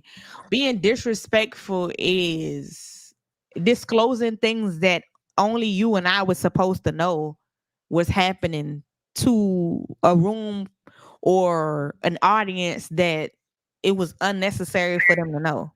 It was unnecessary for us to know she had lipo. It was unnecessary for us to know that she was talking about whoever she was talking about. None of that was our business. And to be clear, she never once mentioned your name in that 4 second snippet where she said, caught the nigga cheating in the bed that I was sleeping. Oh, and this is how he decided to clear his name. Wasn't your bed, wasn't your house. And you was doing you. So I did me bigger. You went away for a week out of the country and didn't answer your phone or none of my calls, and I couldn't reach you, so I thought we were over. Are we not adults? Can we not fucking communicate? When I left, we were good. Why would you automatically think after a week, knowing all the shit that I was going through, oh, that we automatically over? How did you just jump straight to that assumption? Please enlighten me. Because, in a sense, and then if you gone and you ain't that damn busy where you can't respond to your significant other phone call or text messages for a This week. bullshit. There's been times where me and my significant other have gone 2 or 3 days without speaking because That's we 2 or just 3 needed a days. break from everything. A whole week, please. I don't hear that shit. Hell no. Just say you insecure. Ain't got to be insecure. That's what it screams. It screams insecurity. If you can go a whole week without communicate, the least you can do is text somebody back. I I'm don't just want to saying. talk to nobody. I want to unplug. I'm depressed. My parents are dead. The people closest to me are dead. The internet every day is attacking my character because I got shot or whatever didn't happen or did happen. My best friend turned her back on me. I'm fighting with my label. The last person I want to fight with is the person that I'm supposed to be laying with, that's supposed to be my peace. Well, technically, your best friend ain't turning your back on her. Y'all was fighting over a nigga, so that's not getting your back turned. Y'all backstabbed each other. I don't know. So I wasn't that come there, with it. but the way that it played out, it looked very much like her best friend turned her back on her. Because how is it that you were married at the time that you was supposedly seeing Tori? So both of y'all was playing foul. If you want to be correct, you had a whole husband. So what was you upset about? The same reason she was upset over Tory. You have no right to be upset. You got a husband. Okay. That Hey, matter? it is what it is. Does that I mean, matter? technically, it's supposed to. Hey. And if we keeping it player, I'm not gonna be mad at my friend because I'm in the wrong, sis. Hold me down. Don't let my dirt come to light. So let's put this out there. Is it a problem when you don't check in with your significant other? For a I whole think it week, is. you damn right it's gonna be a problem. Fuck. To me, it depends on the circumstances. Y'all A tell us whole if it's a no problem out there. communication. Come I on, don't bro. see Let's that. go. I don't see anything warranting that. Even with the death of a parent, which I have experienced before, I don't see no communication at all, not a text, nothing. All right. That If I Well, I've been text in a you back, you ain't situation got where the. me and my significant other didn't speak for almost 2 weeks. Well, that's y'all too. You ain't finna. yeah, Hell, you ain't finna go a week without texting me. If I, at that's least you not can even do. Well, something. I mean, not that I didn't want to contact him. In the situation that I was in no place to contact him, That's no a mental different state to story versus contact him, and I choosing. was forbidden outside contact. That is different versus you choosing not to, like jail, hostage situation, sex trafficking. All those things do not apply. I'm saying you consciously are making the decision not to talk to me, text me, or nothing for But an we don't entire know. week. That's what I'm saying. We don't know that. That's just what he said. For all we know, she went out of the country and checked into a mental facility. If that's what happened, then that's different. But if unless she says otherwise, it sounds like that's what happened. I'm not saying I believe him, but I'm saying it sounds unless she came out and said, I was in a mental institution, I was in a hospital, I was in jail. That's different. But if none of those situations apply, there is no excuse. I'm sorry. A But whole how week do of you nothing. explain? Because matter of fact, LeBron says that he takes what is it, a 2 week no contact vacation to go be enlightened. That's what he has said before he started doing it. I'm sure he discussed it with his wife. I'm taking a trip. He didn't just leave. for 2 weeks and not contact his wife. But I'm that's pretty not sure what he she told did. me. He even, but that's what I'm saying. Well, what he said, it's not like she up and just disappeared. You knew she was going out of the country. Your problem came in as to where you couldn't contact her. Did she But if say I'm y'all leaving was the good country and and I'm y'all not had a going to my discussion family? before she left and y'all was still in a relationship, how did you automatically assume that, oh, she ain't talked to me in a week, she don't want to be with me, and she comes home to basically you cheating on her? When she left the country, did she say I'm not answering your calls, I'm not answering texts, don't call me, don't I text don't me? know what the conversation was that was had. I'm pretty sure she didn't. Otherwise, he wouldn't. I'm pretty sure. I don't know him as a person, but I'm pretty sure that discussion was not had. That I'm not going to answer my calls. I'm not going to answer my text. I'm not going to contact any freaking body. Like, I don't believe that that's what happened. Right. So how long do you think it should be before you reach out to your partner? Like just say, okay, just say you want to take a moment for yourself. You can just check in, be like, listen, I'm okay. I'm sorry if you don't understand, but I just need this time for myself. I'll check in with you in a couple of days, and that's it. And then put your phone on do not disturb. But at least I appreciate you at least reached out and said this is what's going on. I'm still gonna be mad and have an attitude. I mean, until she clear it up, I feel like this, because who's not to say she didn't have her team with her and she told somebody in her team, look, listen, I'm about to unplug. Do me a favor, hit up Party and tell him I'm unplugging. It's nothing personal. I just need a break from everybody, and disappeared after that. If she did that, then fine. But that I don't think that's what happened. Because why would he say, "Oh, you just didn't contact me for a week"? It's not like he said. It's called deflection. Never mind. You told everybody. You didn't say no names, but everybody already knew it was me because we was in a relationship. And I don't like that you put that out there. So now, never mind the fact that I literally was caught cheating on you. I'm gonna tell him what you did. You didn't talk to me for a week. So what was that supposed to mean? It means communicate. You obviously felt some type of way. That didn't mean while I was gone, for me to come back to you having your dick sucked in a bed that we share. All right, that I kind of understand. But when you say communicate, how is he supposed to communicate if he literally just said I could not communicate because you weren't communicating? Exactly. If you You didn't just speak to said me for communicate. a week, we're talking about a week. We're not talking about I'm not 6 months, disputing the 3 week thing. I'm months. talking about when you said, because it's the second time you said this, that you said, "Oh, what happened to communication?" I'm like, well, you literally weren't communicating. So how am I supposed to communicate if you're not responding to me? You're not answering my text. You're not calling me. You're not like, I cannot contact you. What do you mean communicate? How? Call me crazy, but it take more than if I'm in this, as he say, in love or obsessed with a person, or I'm in a committed relationship, it's gonna take more than a week for me to hop in bed with somebody else. Well, that's you. I'm not That's for disputing you. that. Everybody I'm not got disputing different that. standards on and what different ways they do stuff. So a week for him might be And I'm gonna want something clarity. totally different. I'm gonna see how long it takes for you to pop your head back up to explain yourself.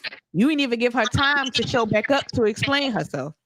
Hey, some people ain't got. Some people don't. They feel like they ain't got to wait for you to explain yourself. They It see says a lot about like your character, and it's a lot of I'm internal just work that you need to do if that was your answer to that. everybody. You can't expect everybody to move the same way you will move. I Everybody don't. move But the different. fact that you jumped in bed with somebody that you barely knew after being in a relationship for how many years over a week of no contact is crazy. Hey, everybody different. That's all I can say. You really can't say nothing about how you expect somebody else to move and carry themselves. Everybody different. That's crazy because you didn't even give yourself enough time to mentally compartmentalize and heal from that situation if you indeed thought that it was over. But here's another thing. Do you really think that men compartmentalize and go through all this extra stuff? Or do you think because They it's should. almost like no, they should. Should is the operative word. But here's the thing. That's like expecting a 4-year-old to have self control when you left fruit snack, a juice cup, ice cream, and all the stuff on the table, and then you left for an hour and came back. To you, an hour is not a long time, but to a 4-year-old, that's a freaking lifetime. And if they feel like I want this damn cookie, I want the cookies, I want all this, they're gonna go after it. Now, I'm sorry, men, if you're taking me calling you a 4-year-old, but it is what it is. So with a man, you're saying like, why couldn't they take the time to analyze and compartmentalize? Only compartment they're worried about is the drawers and unbuckling that compartment and put in that compartment somewhere else. They're not thinking about, damn, why did she hurt me like that? All they're thinking is, I don't want to think about this shit. I need my dick sucked. So that's what that is. I mean, facts. Shit. It's gonna take my mind off it for a second. It's gonna take my mind off it for a second. Exactly. That's gonna open up a whole world more of I'm problems just for you saying. because that one situation could lead to 12 others. Hey, we'll cross that No, no, bridge no, when we get no, there. no, God damn it! she hit it right on the head. She ain't say nothing about nobody. She said the man wanted that's fine. Sir, you do realize you can contract Yeah, diseases from getting your I know you can do sucked. that. I know you can do that. So again, that one lapse of judgment could open up 20 more doors that you didn't want open. Y'all just admit that y'all lack self-control, and that's crazy.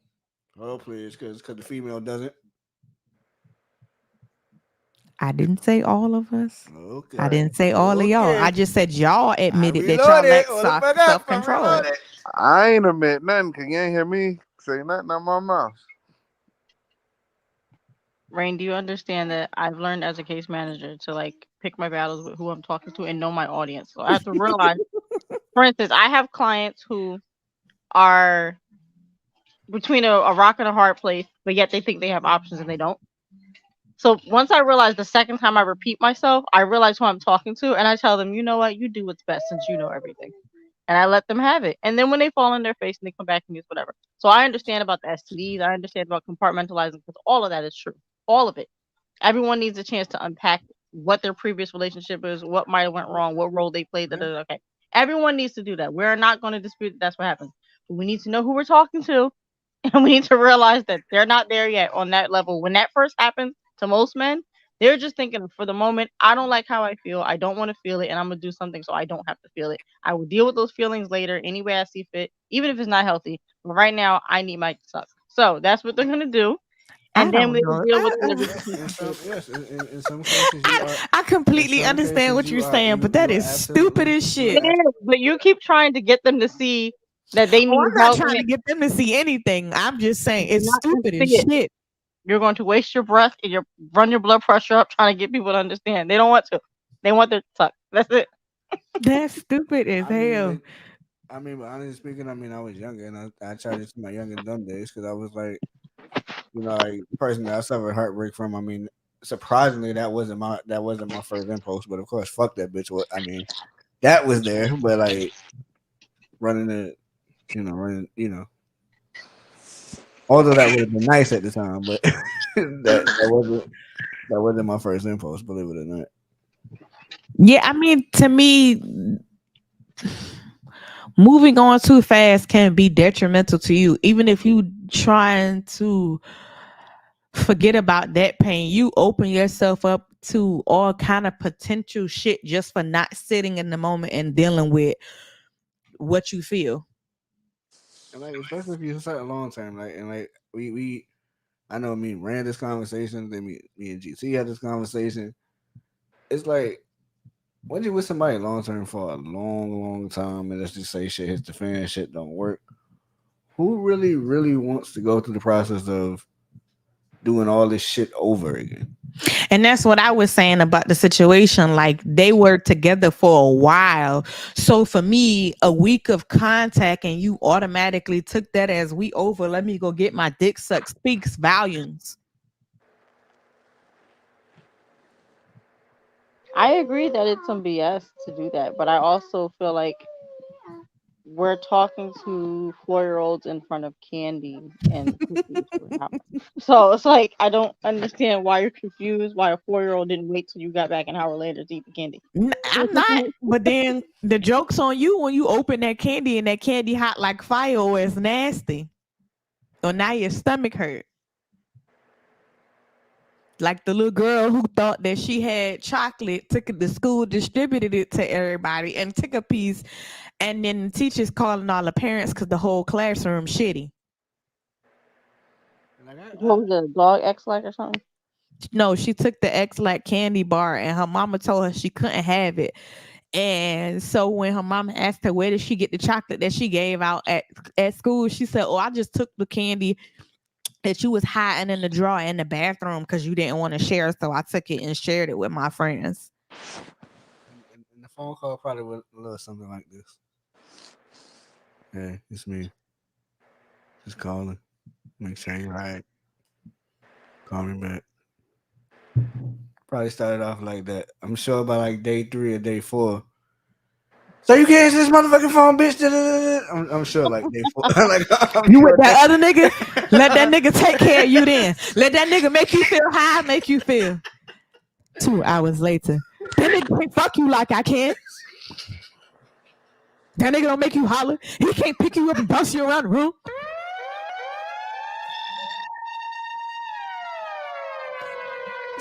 The next morning, why you ain't answering my calls? I'm just saying I love you. Why you doing me like this? What I did? 2 hours later. All right, bitch. Fuck you too. Fuck you. Pull a pull a Denzel. You motherfuckers. And it's funny because I've been there. And I've woken up from a depressed state to a bunch to a voicemail full of them type of calls, and I'm like, bro, it was only been 24 hours. What is this about? I can't sleep. Don't nobody need that much rest. But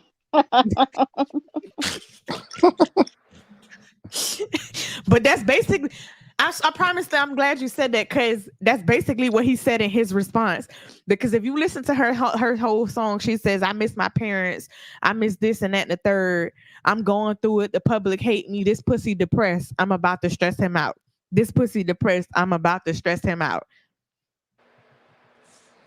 This girl is literally screaming to the top of the mountaintops. Look, I'm depressed. I don't know what to do with myself. And all he took from that was, but you can't be that depressed. You said you was Ain't that much wrong with you. So let me get this right. You said you was out with Shaniqua, Sean Quay, and Robin. And all you had to do was check in. She said, I'm depressed. He heard, oh, I need an excuse to go hop on dick. Ah. Mwah.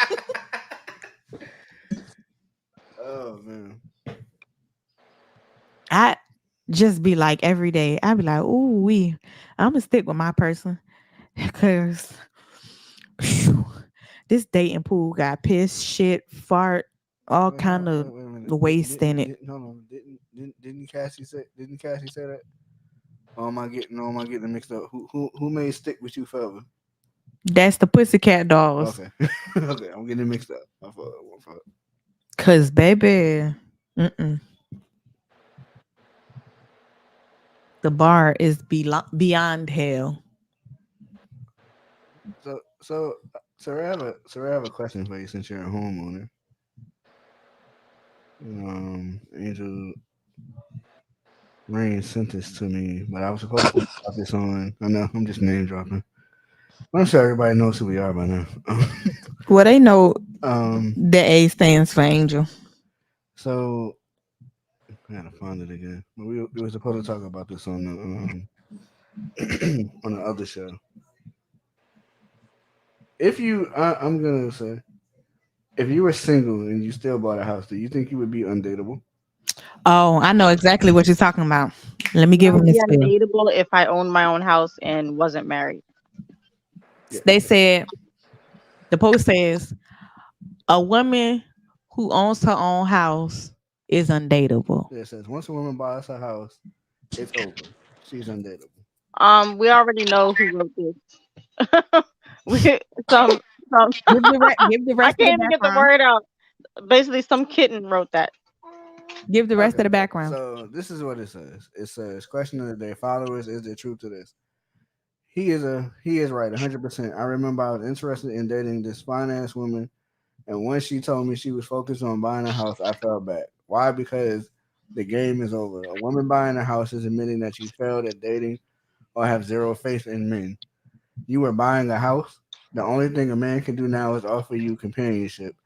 You already saved yourself. Even if he owns his own house, he must somehow now convince you to leave yours or sell it. The only men that like women who already have houses are men who need a place to stay. Personally, I want a woman I have to buy a house for. Now, ladies, I'm not saying be homeless. I know some of y'all got kids and why pay rent, but the dynamic still applies. That's why most women with their own house attract bums. Okay, deuces. Once again, sounds like a kitten. And by kitten, I mean the follower of the cat daddy who is no longer on this side of the universe. So most of his followers, they find it unattractive if you have an education, if you have a brain, if you're over the age of 25, aka they're pedophiles. If you um if you have any common sense, if you have a backbone, if you have any opinions on anything, even if it's respectful, if you're anything over 95 pounds, you are considered undateable and undesirable. So at that point, I'm the type of person I check out in a conversation once I start hearing that rhetoric and the BS. I'm like, oh god, you're one of those. You have one brain cell, and unfortunately, it's on fire. So nah. First, first of all, I see it this way, and I got a friend in current time who's getting ready to get married, and him and his significant other live in two different places. GT and I both have coached him. Well, I'm not gonna say coached him, but have just word of advice. If things by chance don't work out, don't give up your place. I think it's a fully paid for a place. Well, all you gotta do is just pay the taxes once a year. And you can rent the motherfucker out. Don't give up. Don't give up the house. right. So, Rain, I throw the same question to you. If you were single and you owned the house, do you think you'd be undateable? I'm gonna give you the same response that I gave social media when this question was asked. It sounds to me like he wants a mommy and a bed wench. Men always want to scream, I'm a man, let me lead, and be as lost as deers on the highway. A woman providing a stable living space for herself is not undateable. She is just not going to tolerate certain things, such as financial irresponsibility.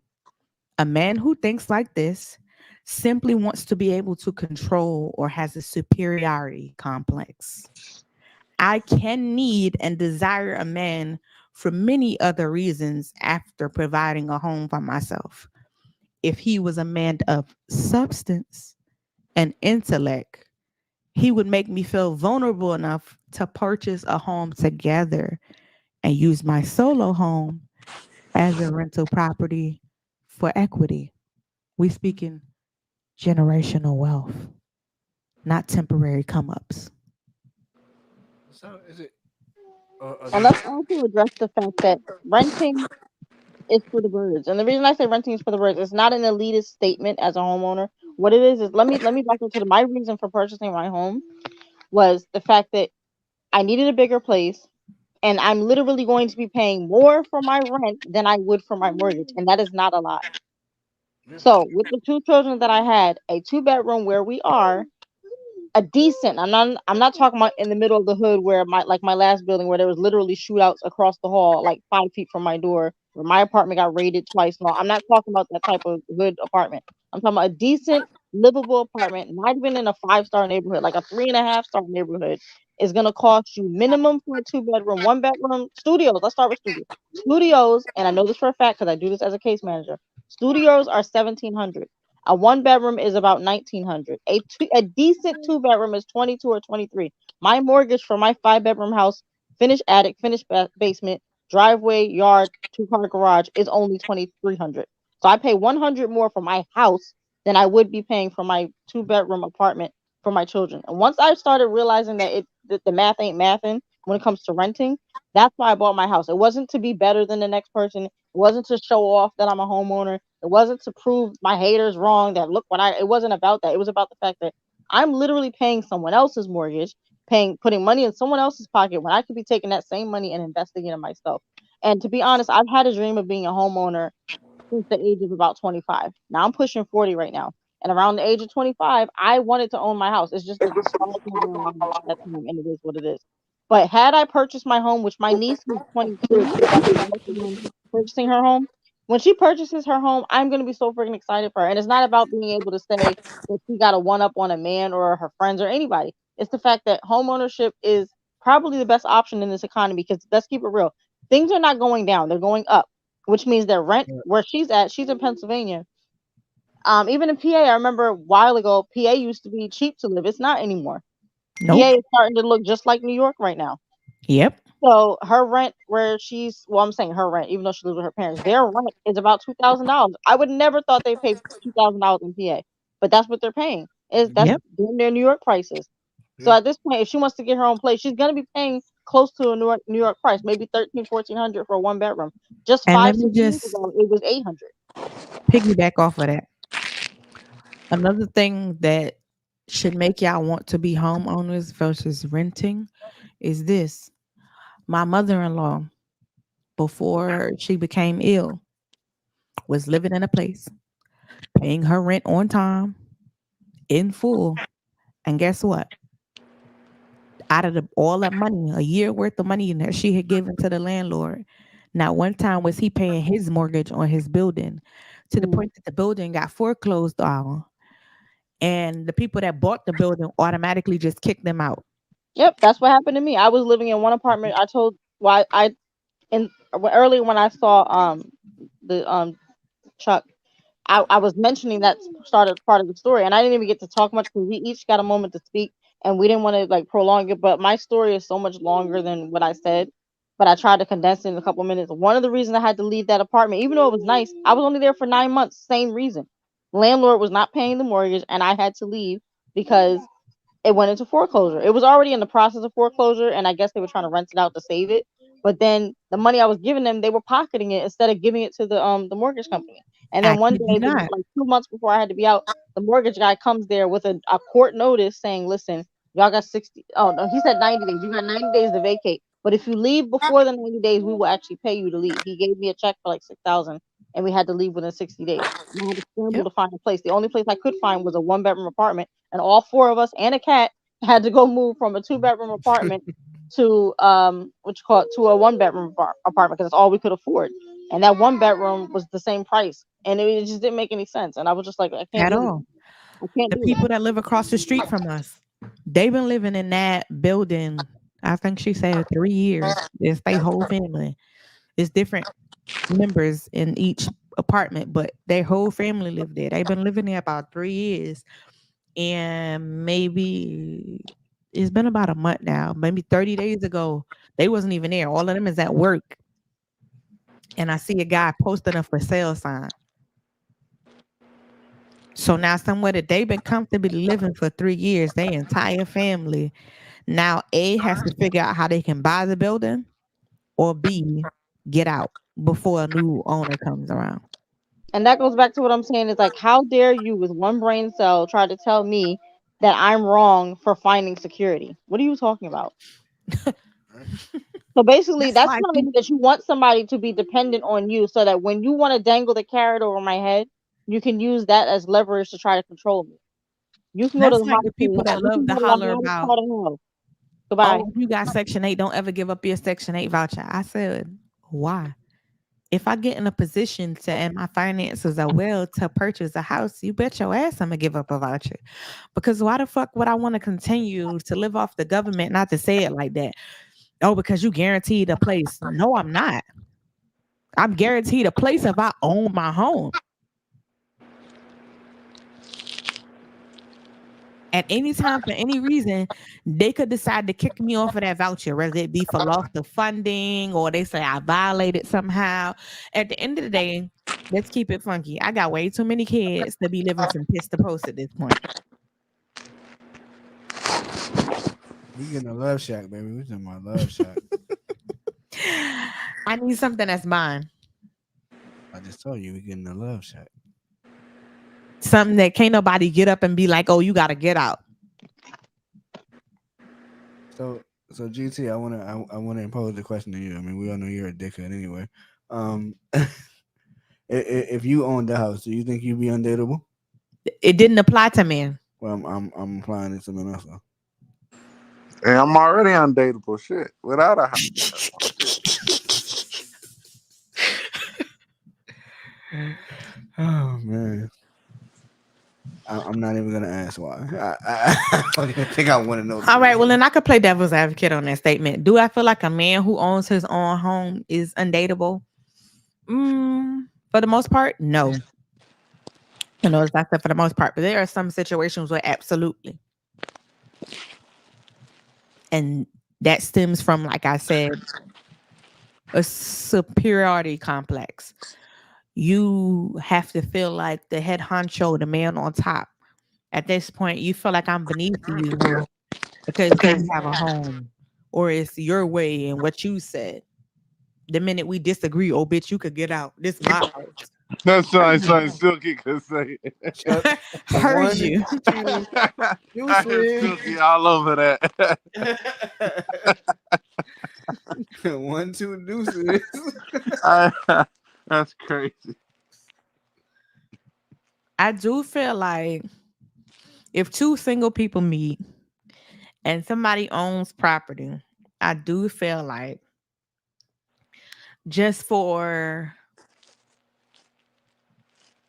comfortability's sake and vulnerability, I do feel like it would be best if it was financially feasible for them both to venture into a place of their own, because then they can make it their own together versus something that you already created as your space. Ooh, I got another one. I got another one. How long before you let me come to your house, or I let you come to my house? Are there children involved?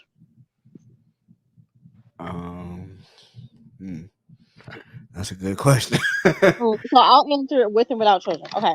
I'm gonna put myself back to I met my well, I met I'm not gonna go when I met my husband. I'm gonna go when I got with my husband. I got with my husband at 24. So I'm gonna put myself back at 24.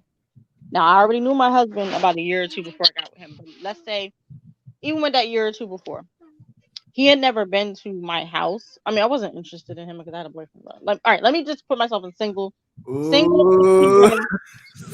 Single T-Ray at 24. So single T-Ray at 24. If I owned a house, rented a house or whatever, and I'm meeting somebody brand new, I don't think I would bring them to my house. We would have to go out a couple of times, like out, like dinner, movies, park, whatever, concert, whatever.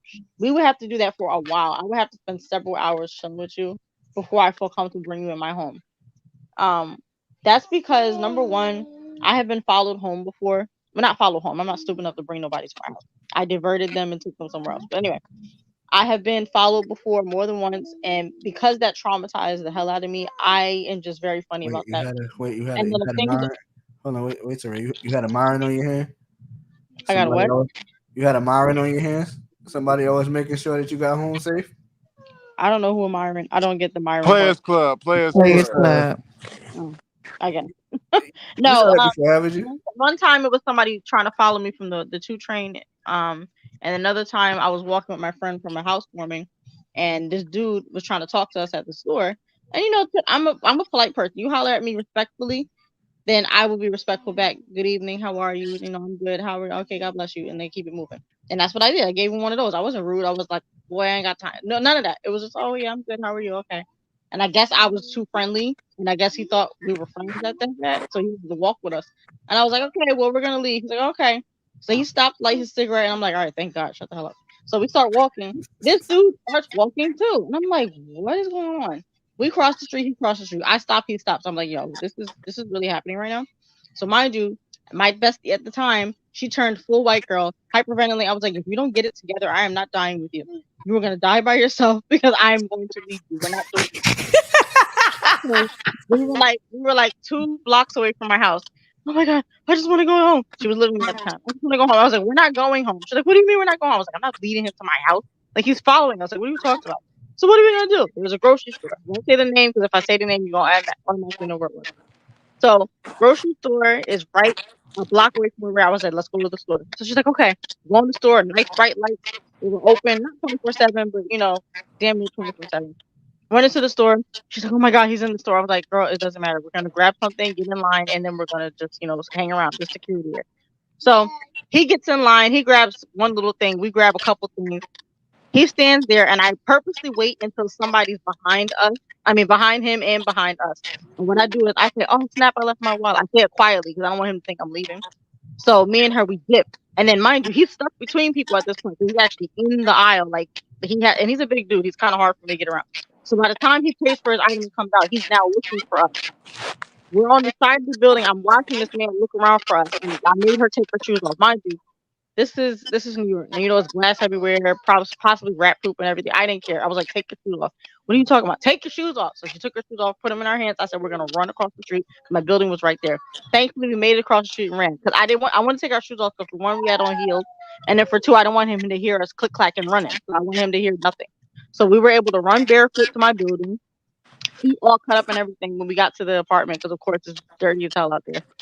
And we got up there, turned the lights off, and then we called the cops. But anyway, because of that situation and other situation, I would not bring anybody to my house. I don't want nobody knowing where I live. If there's children involved, that wait is going to be even longer. And y'all could take it how you want. I'm being a prude, whatever. Oh, what about having sex, whatever? Okay, we can get a hotel. Facts. You know, and You're that's not coming to my house.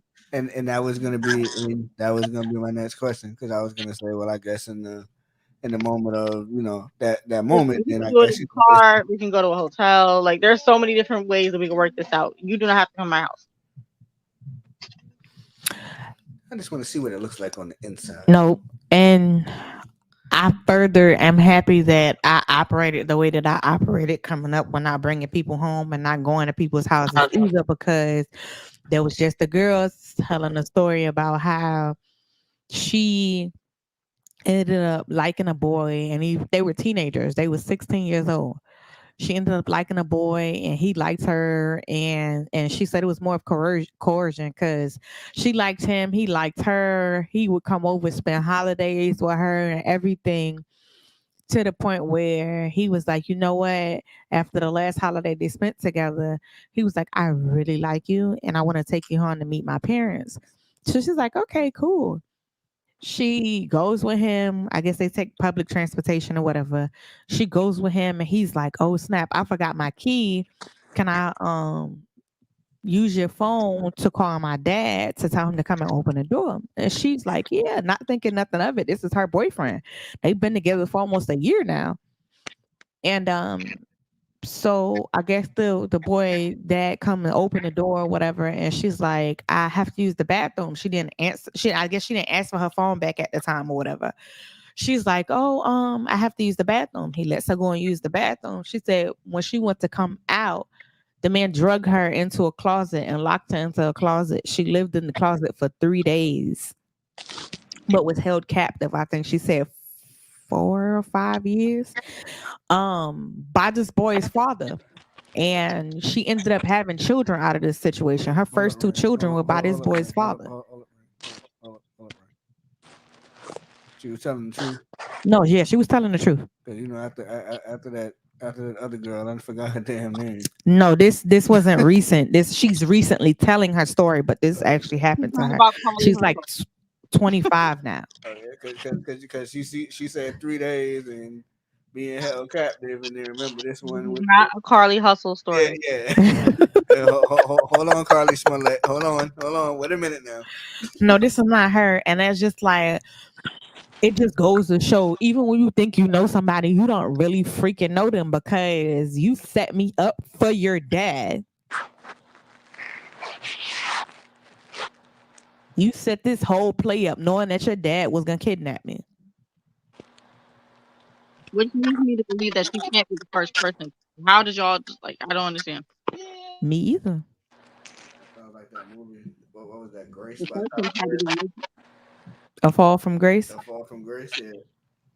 But it was just mainly just them trafficking women, basically. Mm-hmm. I got one more question, and we can end on it, or we can drag it in the next show because I don't know the responses I'm gonna get when I ask this question. You made me want to hear it now. Go ahead. How long should it be before you meet the parent? Before what? Before you meet the parent. That's subjective. It depends on the But person. I was gonna say the mama, but I just like let me just throw parents in it. I Nope, think it I don't depends. give a fuck Depends when on I how meet old your are we? parent. Are we talking about present age? Are we talking about young people dating? Like, because there's a difference. We can go with both. It don't even That's matter. definitely a Some of difference. y'all parents leave for the streets. I don't give a damn when I meet your parents, cause at the end of the day, them your parents and they loyalty gonna lie with you in most cases. So I respectfully, I don't give a fuck if I never meet them. That's why I was saying it depends on age. Because young me would have cared, but now, I mean, I'm gonna say I don't. I don't, because I do have respect. But at the same time, it's like it depends on how serious I'm taking you. How old am I? What are we looking to do together?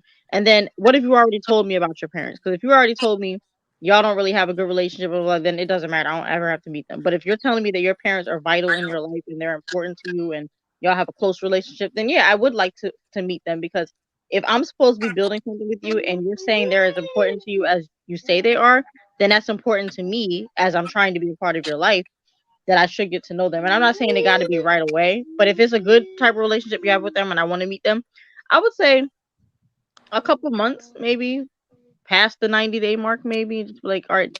And I want to know, what have you told your parents about me? Because also, like, let me tell y'all, my oldest is 20, about to be 21 in January. Not, no, granted, he's not a child, but his brain is like a 12-year-old. So he decided he's gonna tell me some news I did not want to hear, which I'm not gonna get into. But I know. he brings the girl that like he tells me by text, and then 48 hours later brings the chick to my house unannounced. So you know my attitude was like on 12 out of 10. Now, not with her, and I explained that to her. I said, excuse my demeanor, and my demeanor has nothing to do with you, because I already know that he did not do things the right way, and I didn't like that. And I already have my iffy relationship with him because of some stuff that he's done recently in the last like 2 or 3 years. Like our relationship's been rocky because I hate the decisions he makes and he's irresponsible and all that other stuff. But then you're gonna bring the girl to my house without telling me. I'm in my underwear cooking in the kitchen, holding my newborn and cooking at the same time in my underwear. I get a knock at the door, I turn around, it's him and her, and I'm like, are you freaking kidding me right now? And so I don't open the door. I'm looking at him like, have you lost your mind? Like, what are you doing? So then he gets mad. And then he leaves, and then he comes back a couple minutes later with a new attitude because he already knew, I don't give a damn. You can be mad all you want. I will never open the door unannounced in my underwear when you brought somebody to my house and I wasn't prepared to entertain anybody. So I don't finally, give a damn if I am here. when they I'm do not come here. in, I explained to her why I did what I did. I said it was not a slight to you, and I don't ever want anybody's child to feel like I'm being rude just because I'm the mom. That's not my attitude. My attitude is he knows why I reacted the way I did. And she did, and apparently the girl didn't even know that he didn't tell me that they were coming, because she's under the impression that he has common sense and he doesn't. So she's assuming, oh, most people will text their parents and say, hey, I'm bringing so and so. Not him, because like I said, he thinks like an 11 or 12-year-old. So he just doesn't think. So in a Nope, situation like I ain't that, gonna let you do that because my 12-year-old got sense. a 12-year-old boy, there's a difference. Okay. I'm gonna let you have that. Trust me, your 12-year-old boy day is coming, and they may be sweet to you and all this other stuff, but 12-year-old boys, My they're son just is an little. asshole, so I'm not looking forward to it. Listen, mine is too. My oldest one, not the little one. The little one is sweet, but the oldest one, he absolutely is. But I love that about him though, because I'm not looking forward to it. But I do love the fact that he's an asshole because I know it's a lot he's not gonna tolerate. and that's why I said I love it, because I'm like, I appreciate him being the way he is, because like it's gonna help him in the long run. Absolutely. Now, whew, don't shoot my head off. But I would have preferred to have not met my in-laws as early as I did. And Well, folks, okay. don't get me wrong, I love her. I do. Well, folks, that's Like, the end of our show. Good night, everyone. I couldn't imagine her not being in my life. especially with the current circumstances. But if I could have put a delay on meeting these people, I absolutely would have. Because, baby, the man See, y'all just heard the horn beep. That's the could end of our be show. the heaven, the moon, and the stars, and the family be hell, fire, and brimstone. Because I do not understand. These people didn't know me from a can. Why I had to endure so much hell from these folks because they simply could not deal with the fact that I had a backbone. Because we run the show, and that's how it goes, damn it. You know your place and you stay in it. I make myself clear? And that's why I said when you said about how people say that their parents mean a lot to them, take that with a grain of salt too. Because somebody's parents can mean the world to them. And I'm not saying this is my situation. I'm just speaking from some people that I know experience.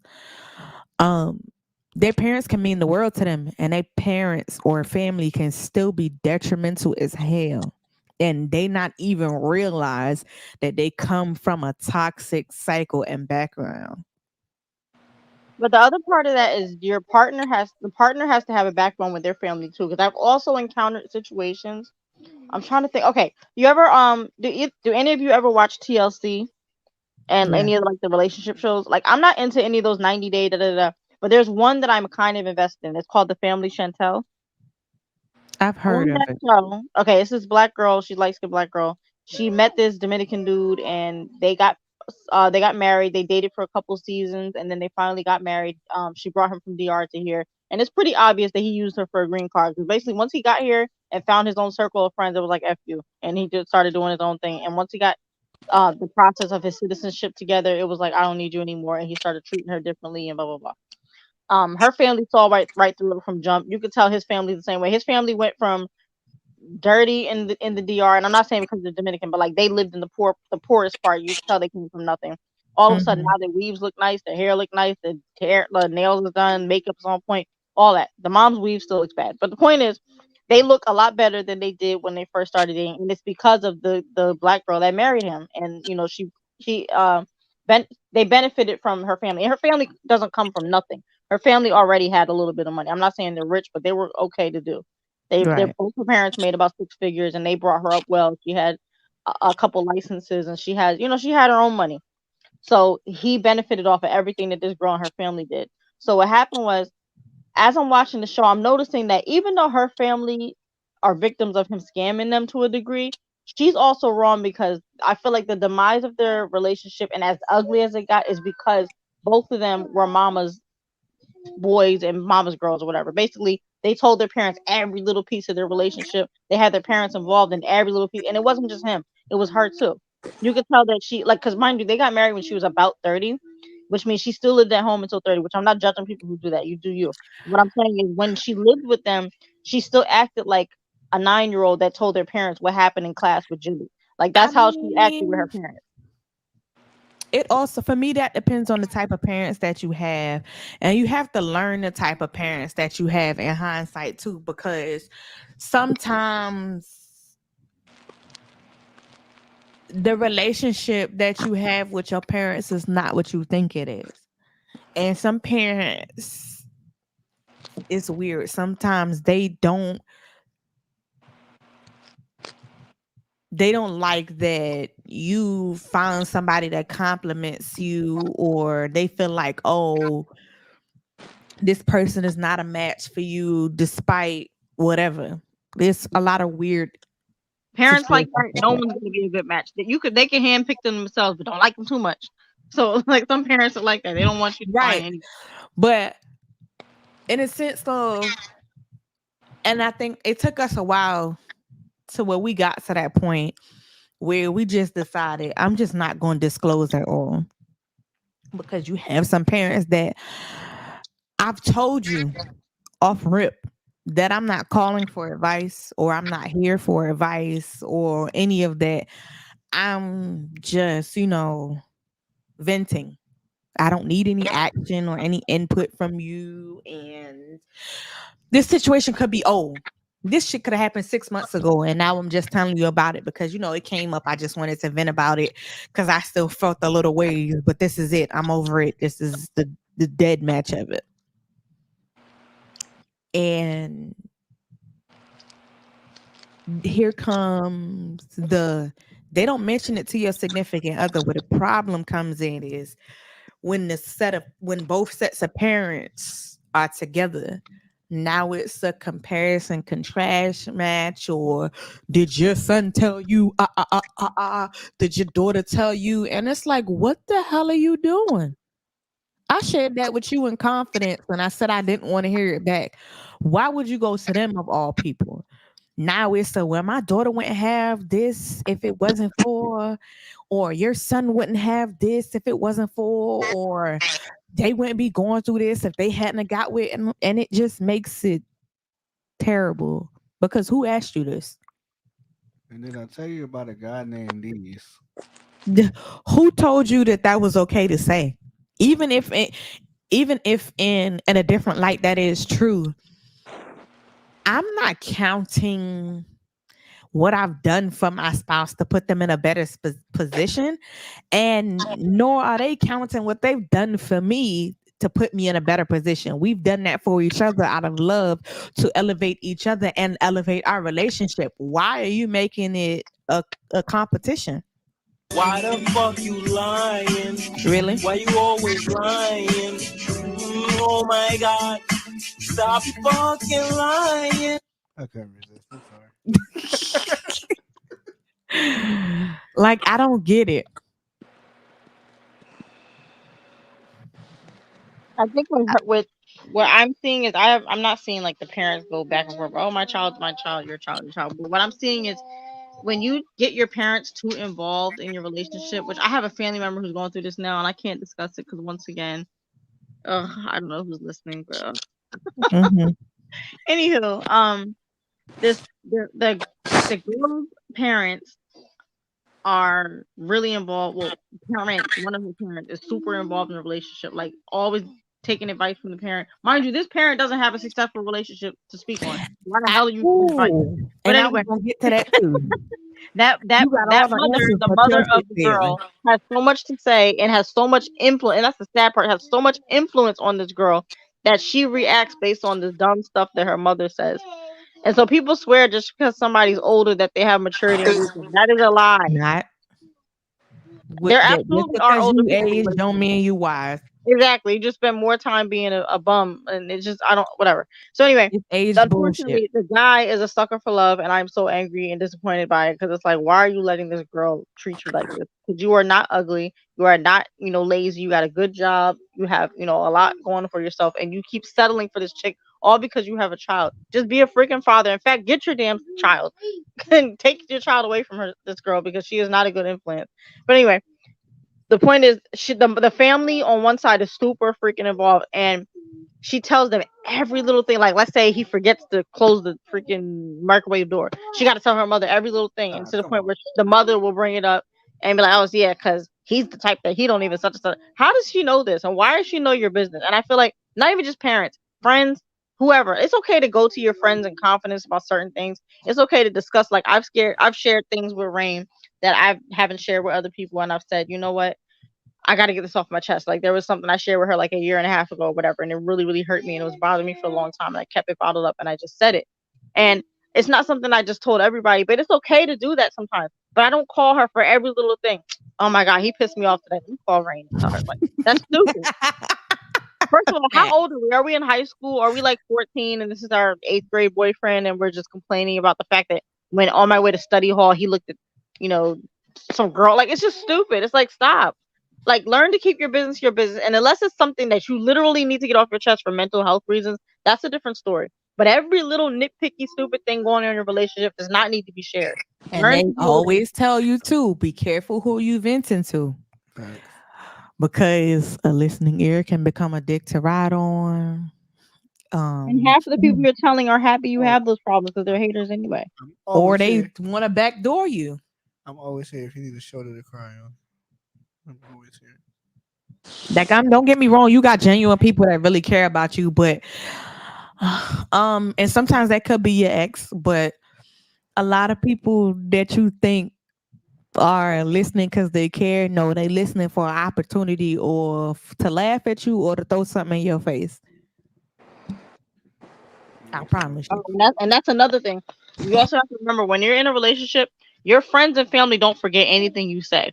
So if you plan on being with this person, be careful what you tell them about your significant other. Because trust and believe, I don't if you forget work it either. out, if y'all work it out 5 years from now, they're never gonna forget that so and so cheated on you. They are never gonna forget that he said or did whatever he said or did or she said or did. Because guess what? When you bring her to Thanksgiving 4 years from now, y'all could have had a whole kid, got married, and everything. Your friends didn't forget what she told them. Okay, and and I like to tell my family this too. I didn't forget either. The same way I ain't forget none of the dirt that you done dropped off in my lap about what you been going through. Now we all sitting there staring at each other. And every time that person does something, you be thinking, I wonder if he did that with her too. And it's like you start thinking like, just I be be telling careful them what you don't do say to that. people. I don't make it a habit of telling nobody business, but don't start mine because I'm gonna start I'm yours. about to say debating if I want to be Mike or if I want to be Diana. Who Right. I want to be?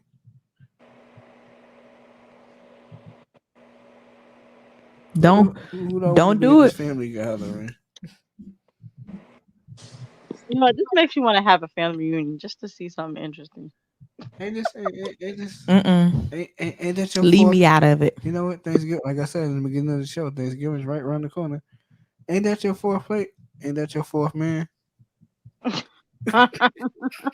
saw the meme where they said Thanksgiving in black families, you got the auntie with the fur coat on that had been Mhm. divorced from her from your uncle. They've been married like 20 some years and they just got divorced and they both walking in trying to look their flyers for each other. Mm-hmm.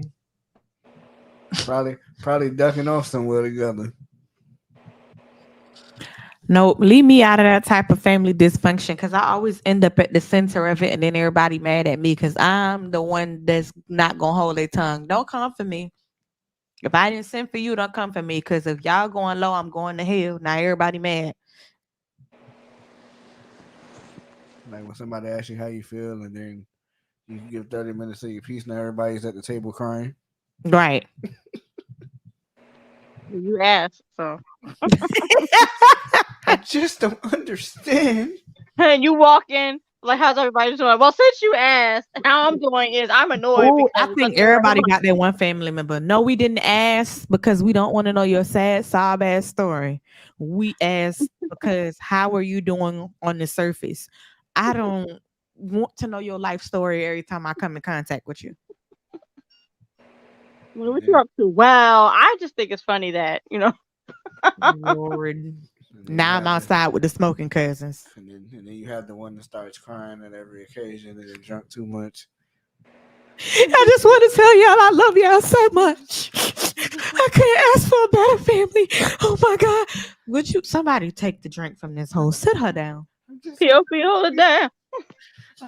Go lay your ass down. I'm just so happy to be here. Or that one drunken relative that want to fight everybody now. Oh my God. Yo, real talk. I'll kill a nigga for you. Know what I'm saying? Like, I'll knock everybody out in this bitch. Like, hey, Grandma, did somebody deliver? Did somebody order a pizza? Why you gotta knock on the door like that? What's your problem? That you real aggressive with the Grandma done passed out 4 times. She over there in the corner faking because she done started all this shit. Oh Lord Jesus. I'm just Let me saying, get 'cause your that ass girl up. was real aggressive. You knocking like a police or something. Like, I don't like that. It made me feel the type of way. And then the question start: Who cooked this? Who cooked this? Who cooked this? See, that's why we have designated cooks every holiday. We don't go through that. We know who's good at what, and we keep it real. Dry ass potato salad. Please don't. You're making me weary because I got a potluck tomorrow. And whew, I know I can trust hands down 3 of the people that's cooking. Everything else is a little iffy. It's at work. No. I won't disclose where it's at, but just pray for me. Okay. Is there a lot of air colored people that's gonna be there? No. Mm-mm. Everybody's of melanation, but just because they melanated don't mean they could cook. And if I just want to put this out there right now. If you're coming to my house for Thanksgiving, I don't want none with no damn raisins in it.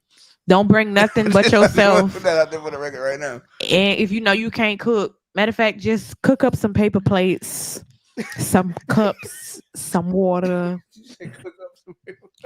cook up some cutlery, cook up some bottled beverages, stuff like that. Hey, Yeah. here's Susan's special souffle. No, baby. No, thank Only you. one was in that. Only one was in that. I'm good. I'm good. I'm Mm-mm. good. And if you want to bake up some store bought stuff. All right. I'm good. Love, enjoy. Yeah. If it don't come in a box already sealed, I don't want it. I got it. Made me think about the episode of the Boondocks. I'm not eating that cobbler. Cooking and baking ain't everybody forte. And let me tell you right now, Thanksgiving is not the time to practice. Do that shit on your own time. Don't bring me no greens with no carrots in it. Don't bring me no macaroni with no raisins. None of that. I'ma hurt your feelings respectfully and disrespectfully. Throw that shit right in the trash in your face. Just cook up your to-go Tupperware because I know you're gonna take something to go. Cook up your cutlery, juice, drink. You can even bring some liquor, baby. That's fine. Cook up a card game. You could bring some cards, some board games, yeah, that type of stuff. Leave the cooking to the people that can cook. And we know y'all say dinner starts at 2 and it don't start till 8. No, that's not how we give it up over here. You show up at 8 o'clock and we tell you dinner start at 5. You asked out. All the food gone. I was about to say, I don't think my family does that either. We say a time. If anything, we may start an hour late, but we're not hourly. Backs. It might be an hour behind, but yeah. 3-4 hours? No, hell no. You're pulling up early. You're pulling up before 2 o'clock. Food be ready. Food gonna be ready at 2. Damn stomach is rubbing your back now and shit. 2 o'clock they came. Food still ain't ready. 5 o'clock then came. Food still ain't Still ready. ain't ready. It's 10 o'clock at night. The turkey just came out the oven. You know what? I done ordered pizza already. Damn it. Right. I could have went to a buffet or something for all this. Hey, PSA announcement for everybody that's still listening. Do yourself a favor. Whatever you said your start time is, do yourself a favor. 2 hours before everybody start arriving, or 2 hours before your start time, go and pack you whatever it is that you want away. Don't end up like us for the last 3 years where we forget to pack our own to go. And now that everybody done packed whatever and we look up and go back in the kitchen and everything gone. If not everything. You like, damn, then I Honey, I can't name drop them people. But some people we know. I done heard some stories. I kid you not. Last stories. year, I put aside 2 pies away that I made. And I thought that I hid them real good, baby. Bullshit. I went in that refrigerator and looked for them pies and they was gone. They was like, ooh, girl, that pie was so good. Wait a minute. I ain't give you no pie. Oh, I had found one in the refrigerator. You know what? You ain't found shit. Somebody in our church circle said they always packed it to go first. Oh man. All right, but we can get ready to wrap it up. I'm gonna be me, GT, and Super, the Real Dollars podcast. We're gonna be in the building Tuesday with Silky. I think.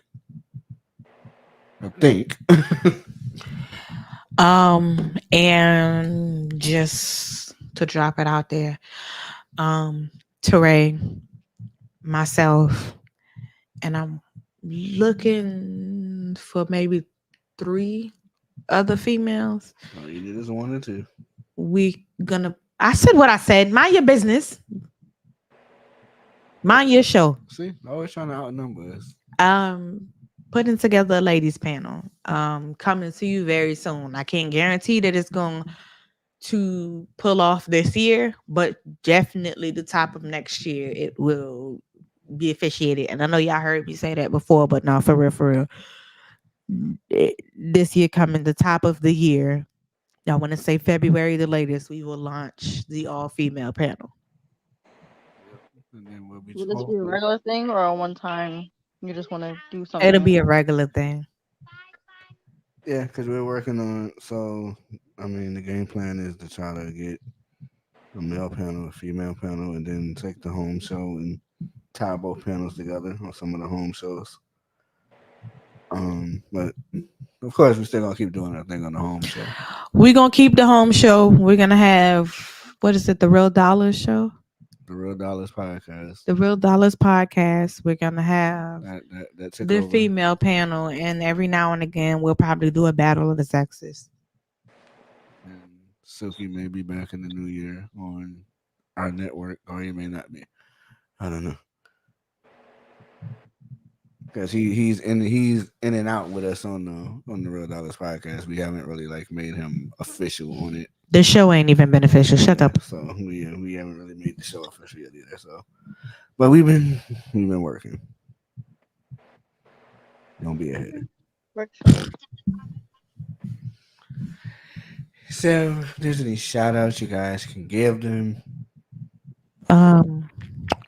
Real quick, like shout out to Silky. Shout out to Super. That was Jacob Bells. Shout out to Swamp City. They're here. Well, they'll be here soon. Just shout out to everybody that continues to show us love. Shout out to everybody that keeps listening. Shout out to our DJ D Nice, DJ Style Focus, DJ Socio. It's a lot of y'all. Shout out to y'all for rocking with us. We appreciate it. Keep doing your thing. How you forget me? You are given. They hear your voice every time we jump on here. I just did a 30-minute set before we got blah on the blah air, blah bro. blah blah. Like, Back to how my you shout forget out. me?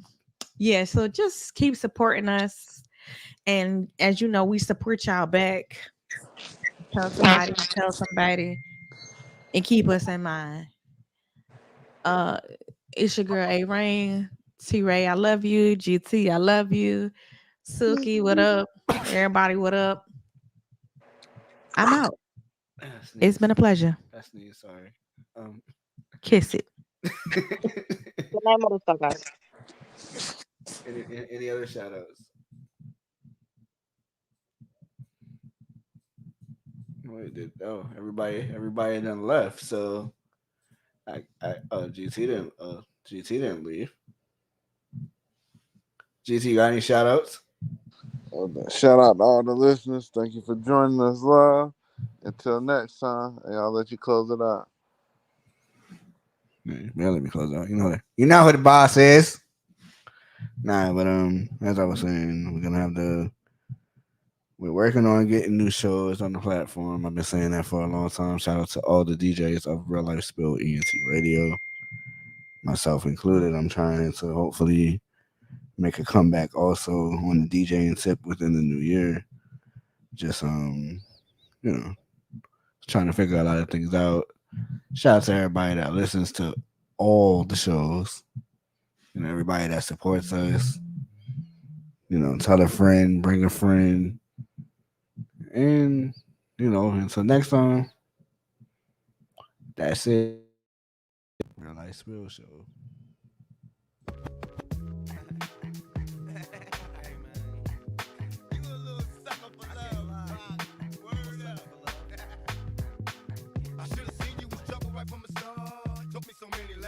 Not to mess with broken hearts, so many questions. When this began, we was the perfect match, perhaps. We had some problems, but we working at it, and now the arguments are getting loud. I wanna stay, but I can't help from walking out. Let's throw it away. Just take my hand and understand. If you could see, I never planned to be a man, it just wasn't me. But now I'm searching for commitment and other arms. I wanna shelter you from harm. Don't be alarmed, your attitude was the cause. You got me stressing. Soon as I open up the door with your jealousy.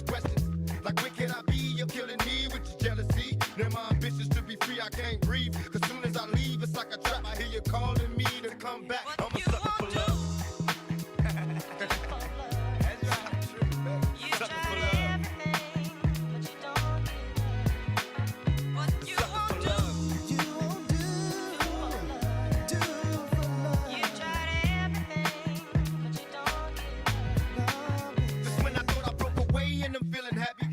Trap me, say you're pregnant, and guess who's the daddy? Don't wanna fall for it, but in this case, what could I do? So now I'm back to making promises to you, trying to keep it true. What if I'm wrong? A trick to keep me holding on, trying to be strong in the process, keep it going. About to lose my composure, I'm getting close to packing up and leaving notes and getting ghosts. Tell me who knows a peaceful place where I can go to clear my head. I'm feeling low, losing control. My heart is saying leave, or what a tangle where we weave when we conspire to conceive. And now you're getting calls at the house, guess you're cheating. That's all I need to hear, cause I'm leaving. I'm out the door, never no more when you see me. This is the end, cause now I know you've been cheating. I'm a sucker for love. Do for love. You Sucker tried for love. everything, but you don't give up, baby. Oh yeah. You tried everything, but you don't give up. Now we left you with scars, tears on your pillow when you still stay. As you sit and pray, hoping the beatings will go away. It wasn't always a hit and run relationship. It used to be love, happiness, and companionship. Remember when I treated you good? I moved you up to the hills, out the ills of the ghetto hood. Me and you, a happy home when it was on. I had a love to call my own. I should have seen you was trouble, but I was lost. Trapped in your eyes, preoccupied with getting tossed. No need to lie, you had a man and I knew it. You told me, don't worry about it, we can do it. Now I'm under pressure, make a decision cause I'm waiting. When I'm alone, I'm on the phone having secret conversations. I wanna take your misery, replace it with happiness, but I need your faith in me. I'm a sucker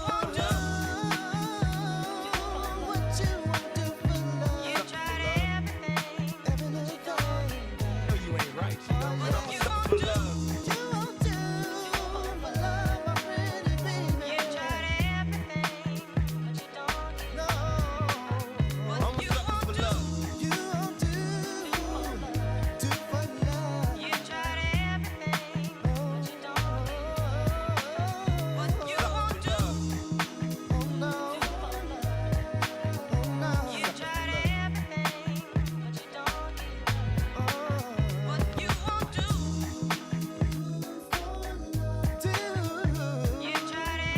It's the Real Life Spell Show. Turn that shit up.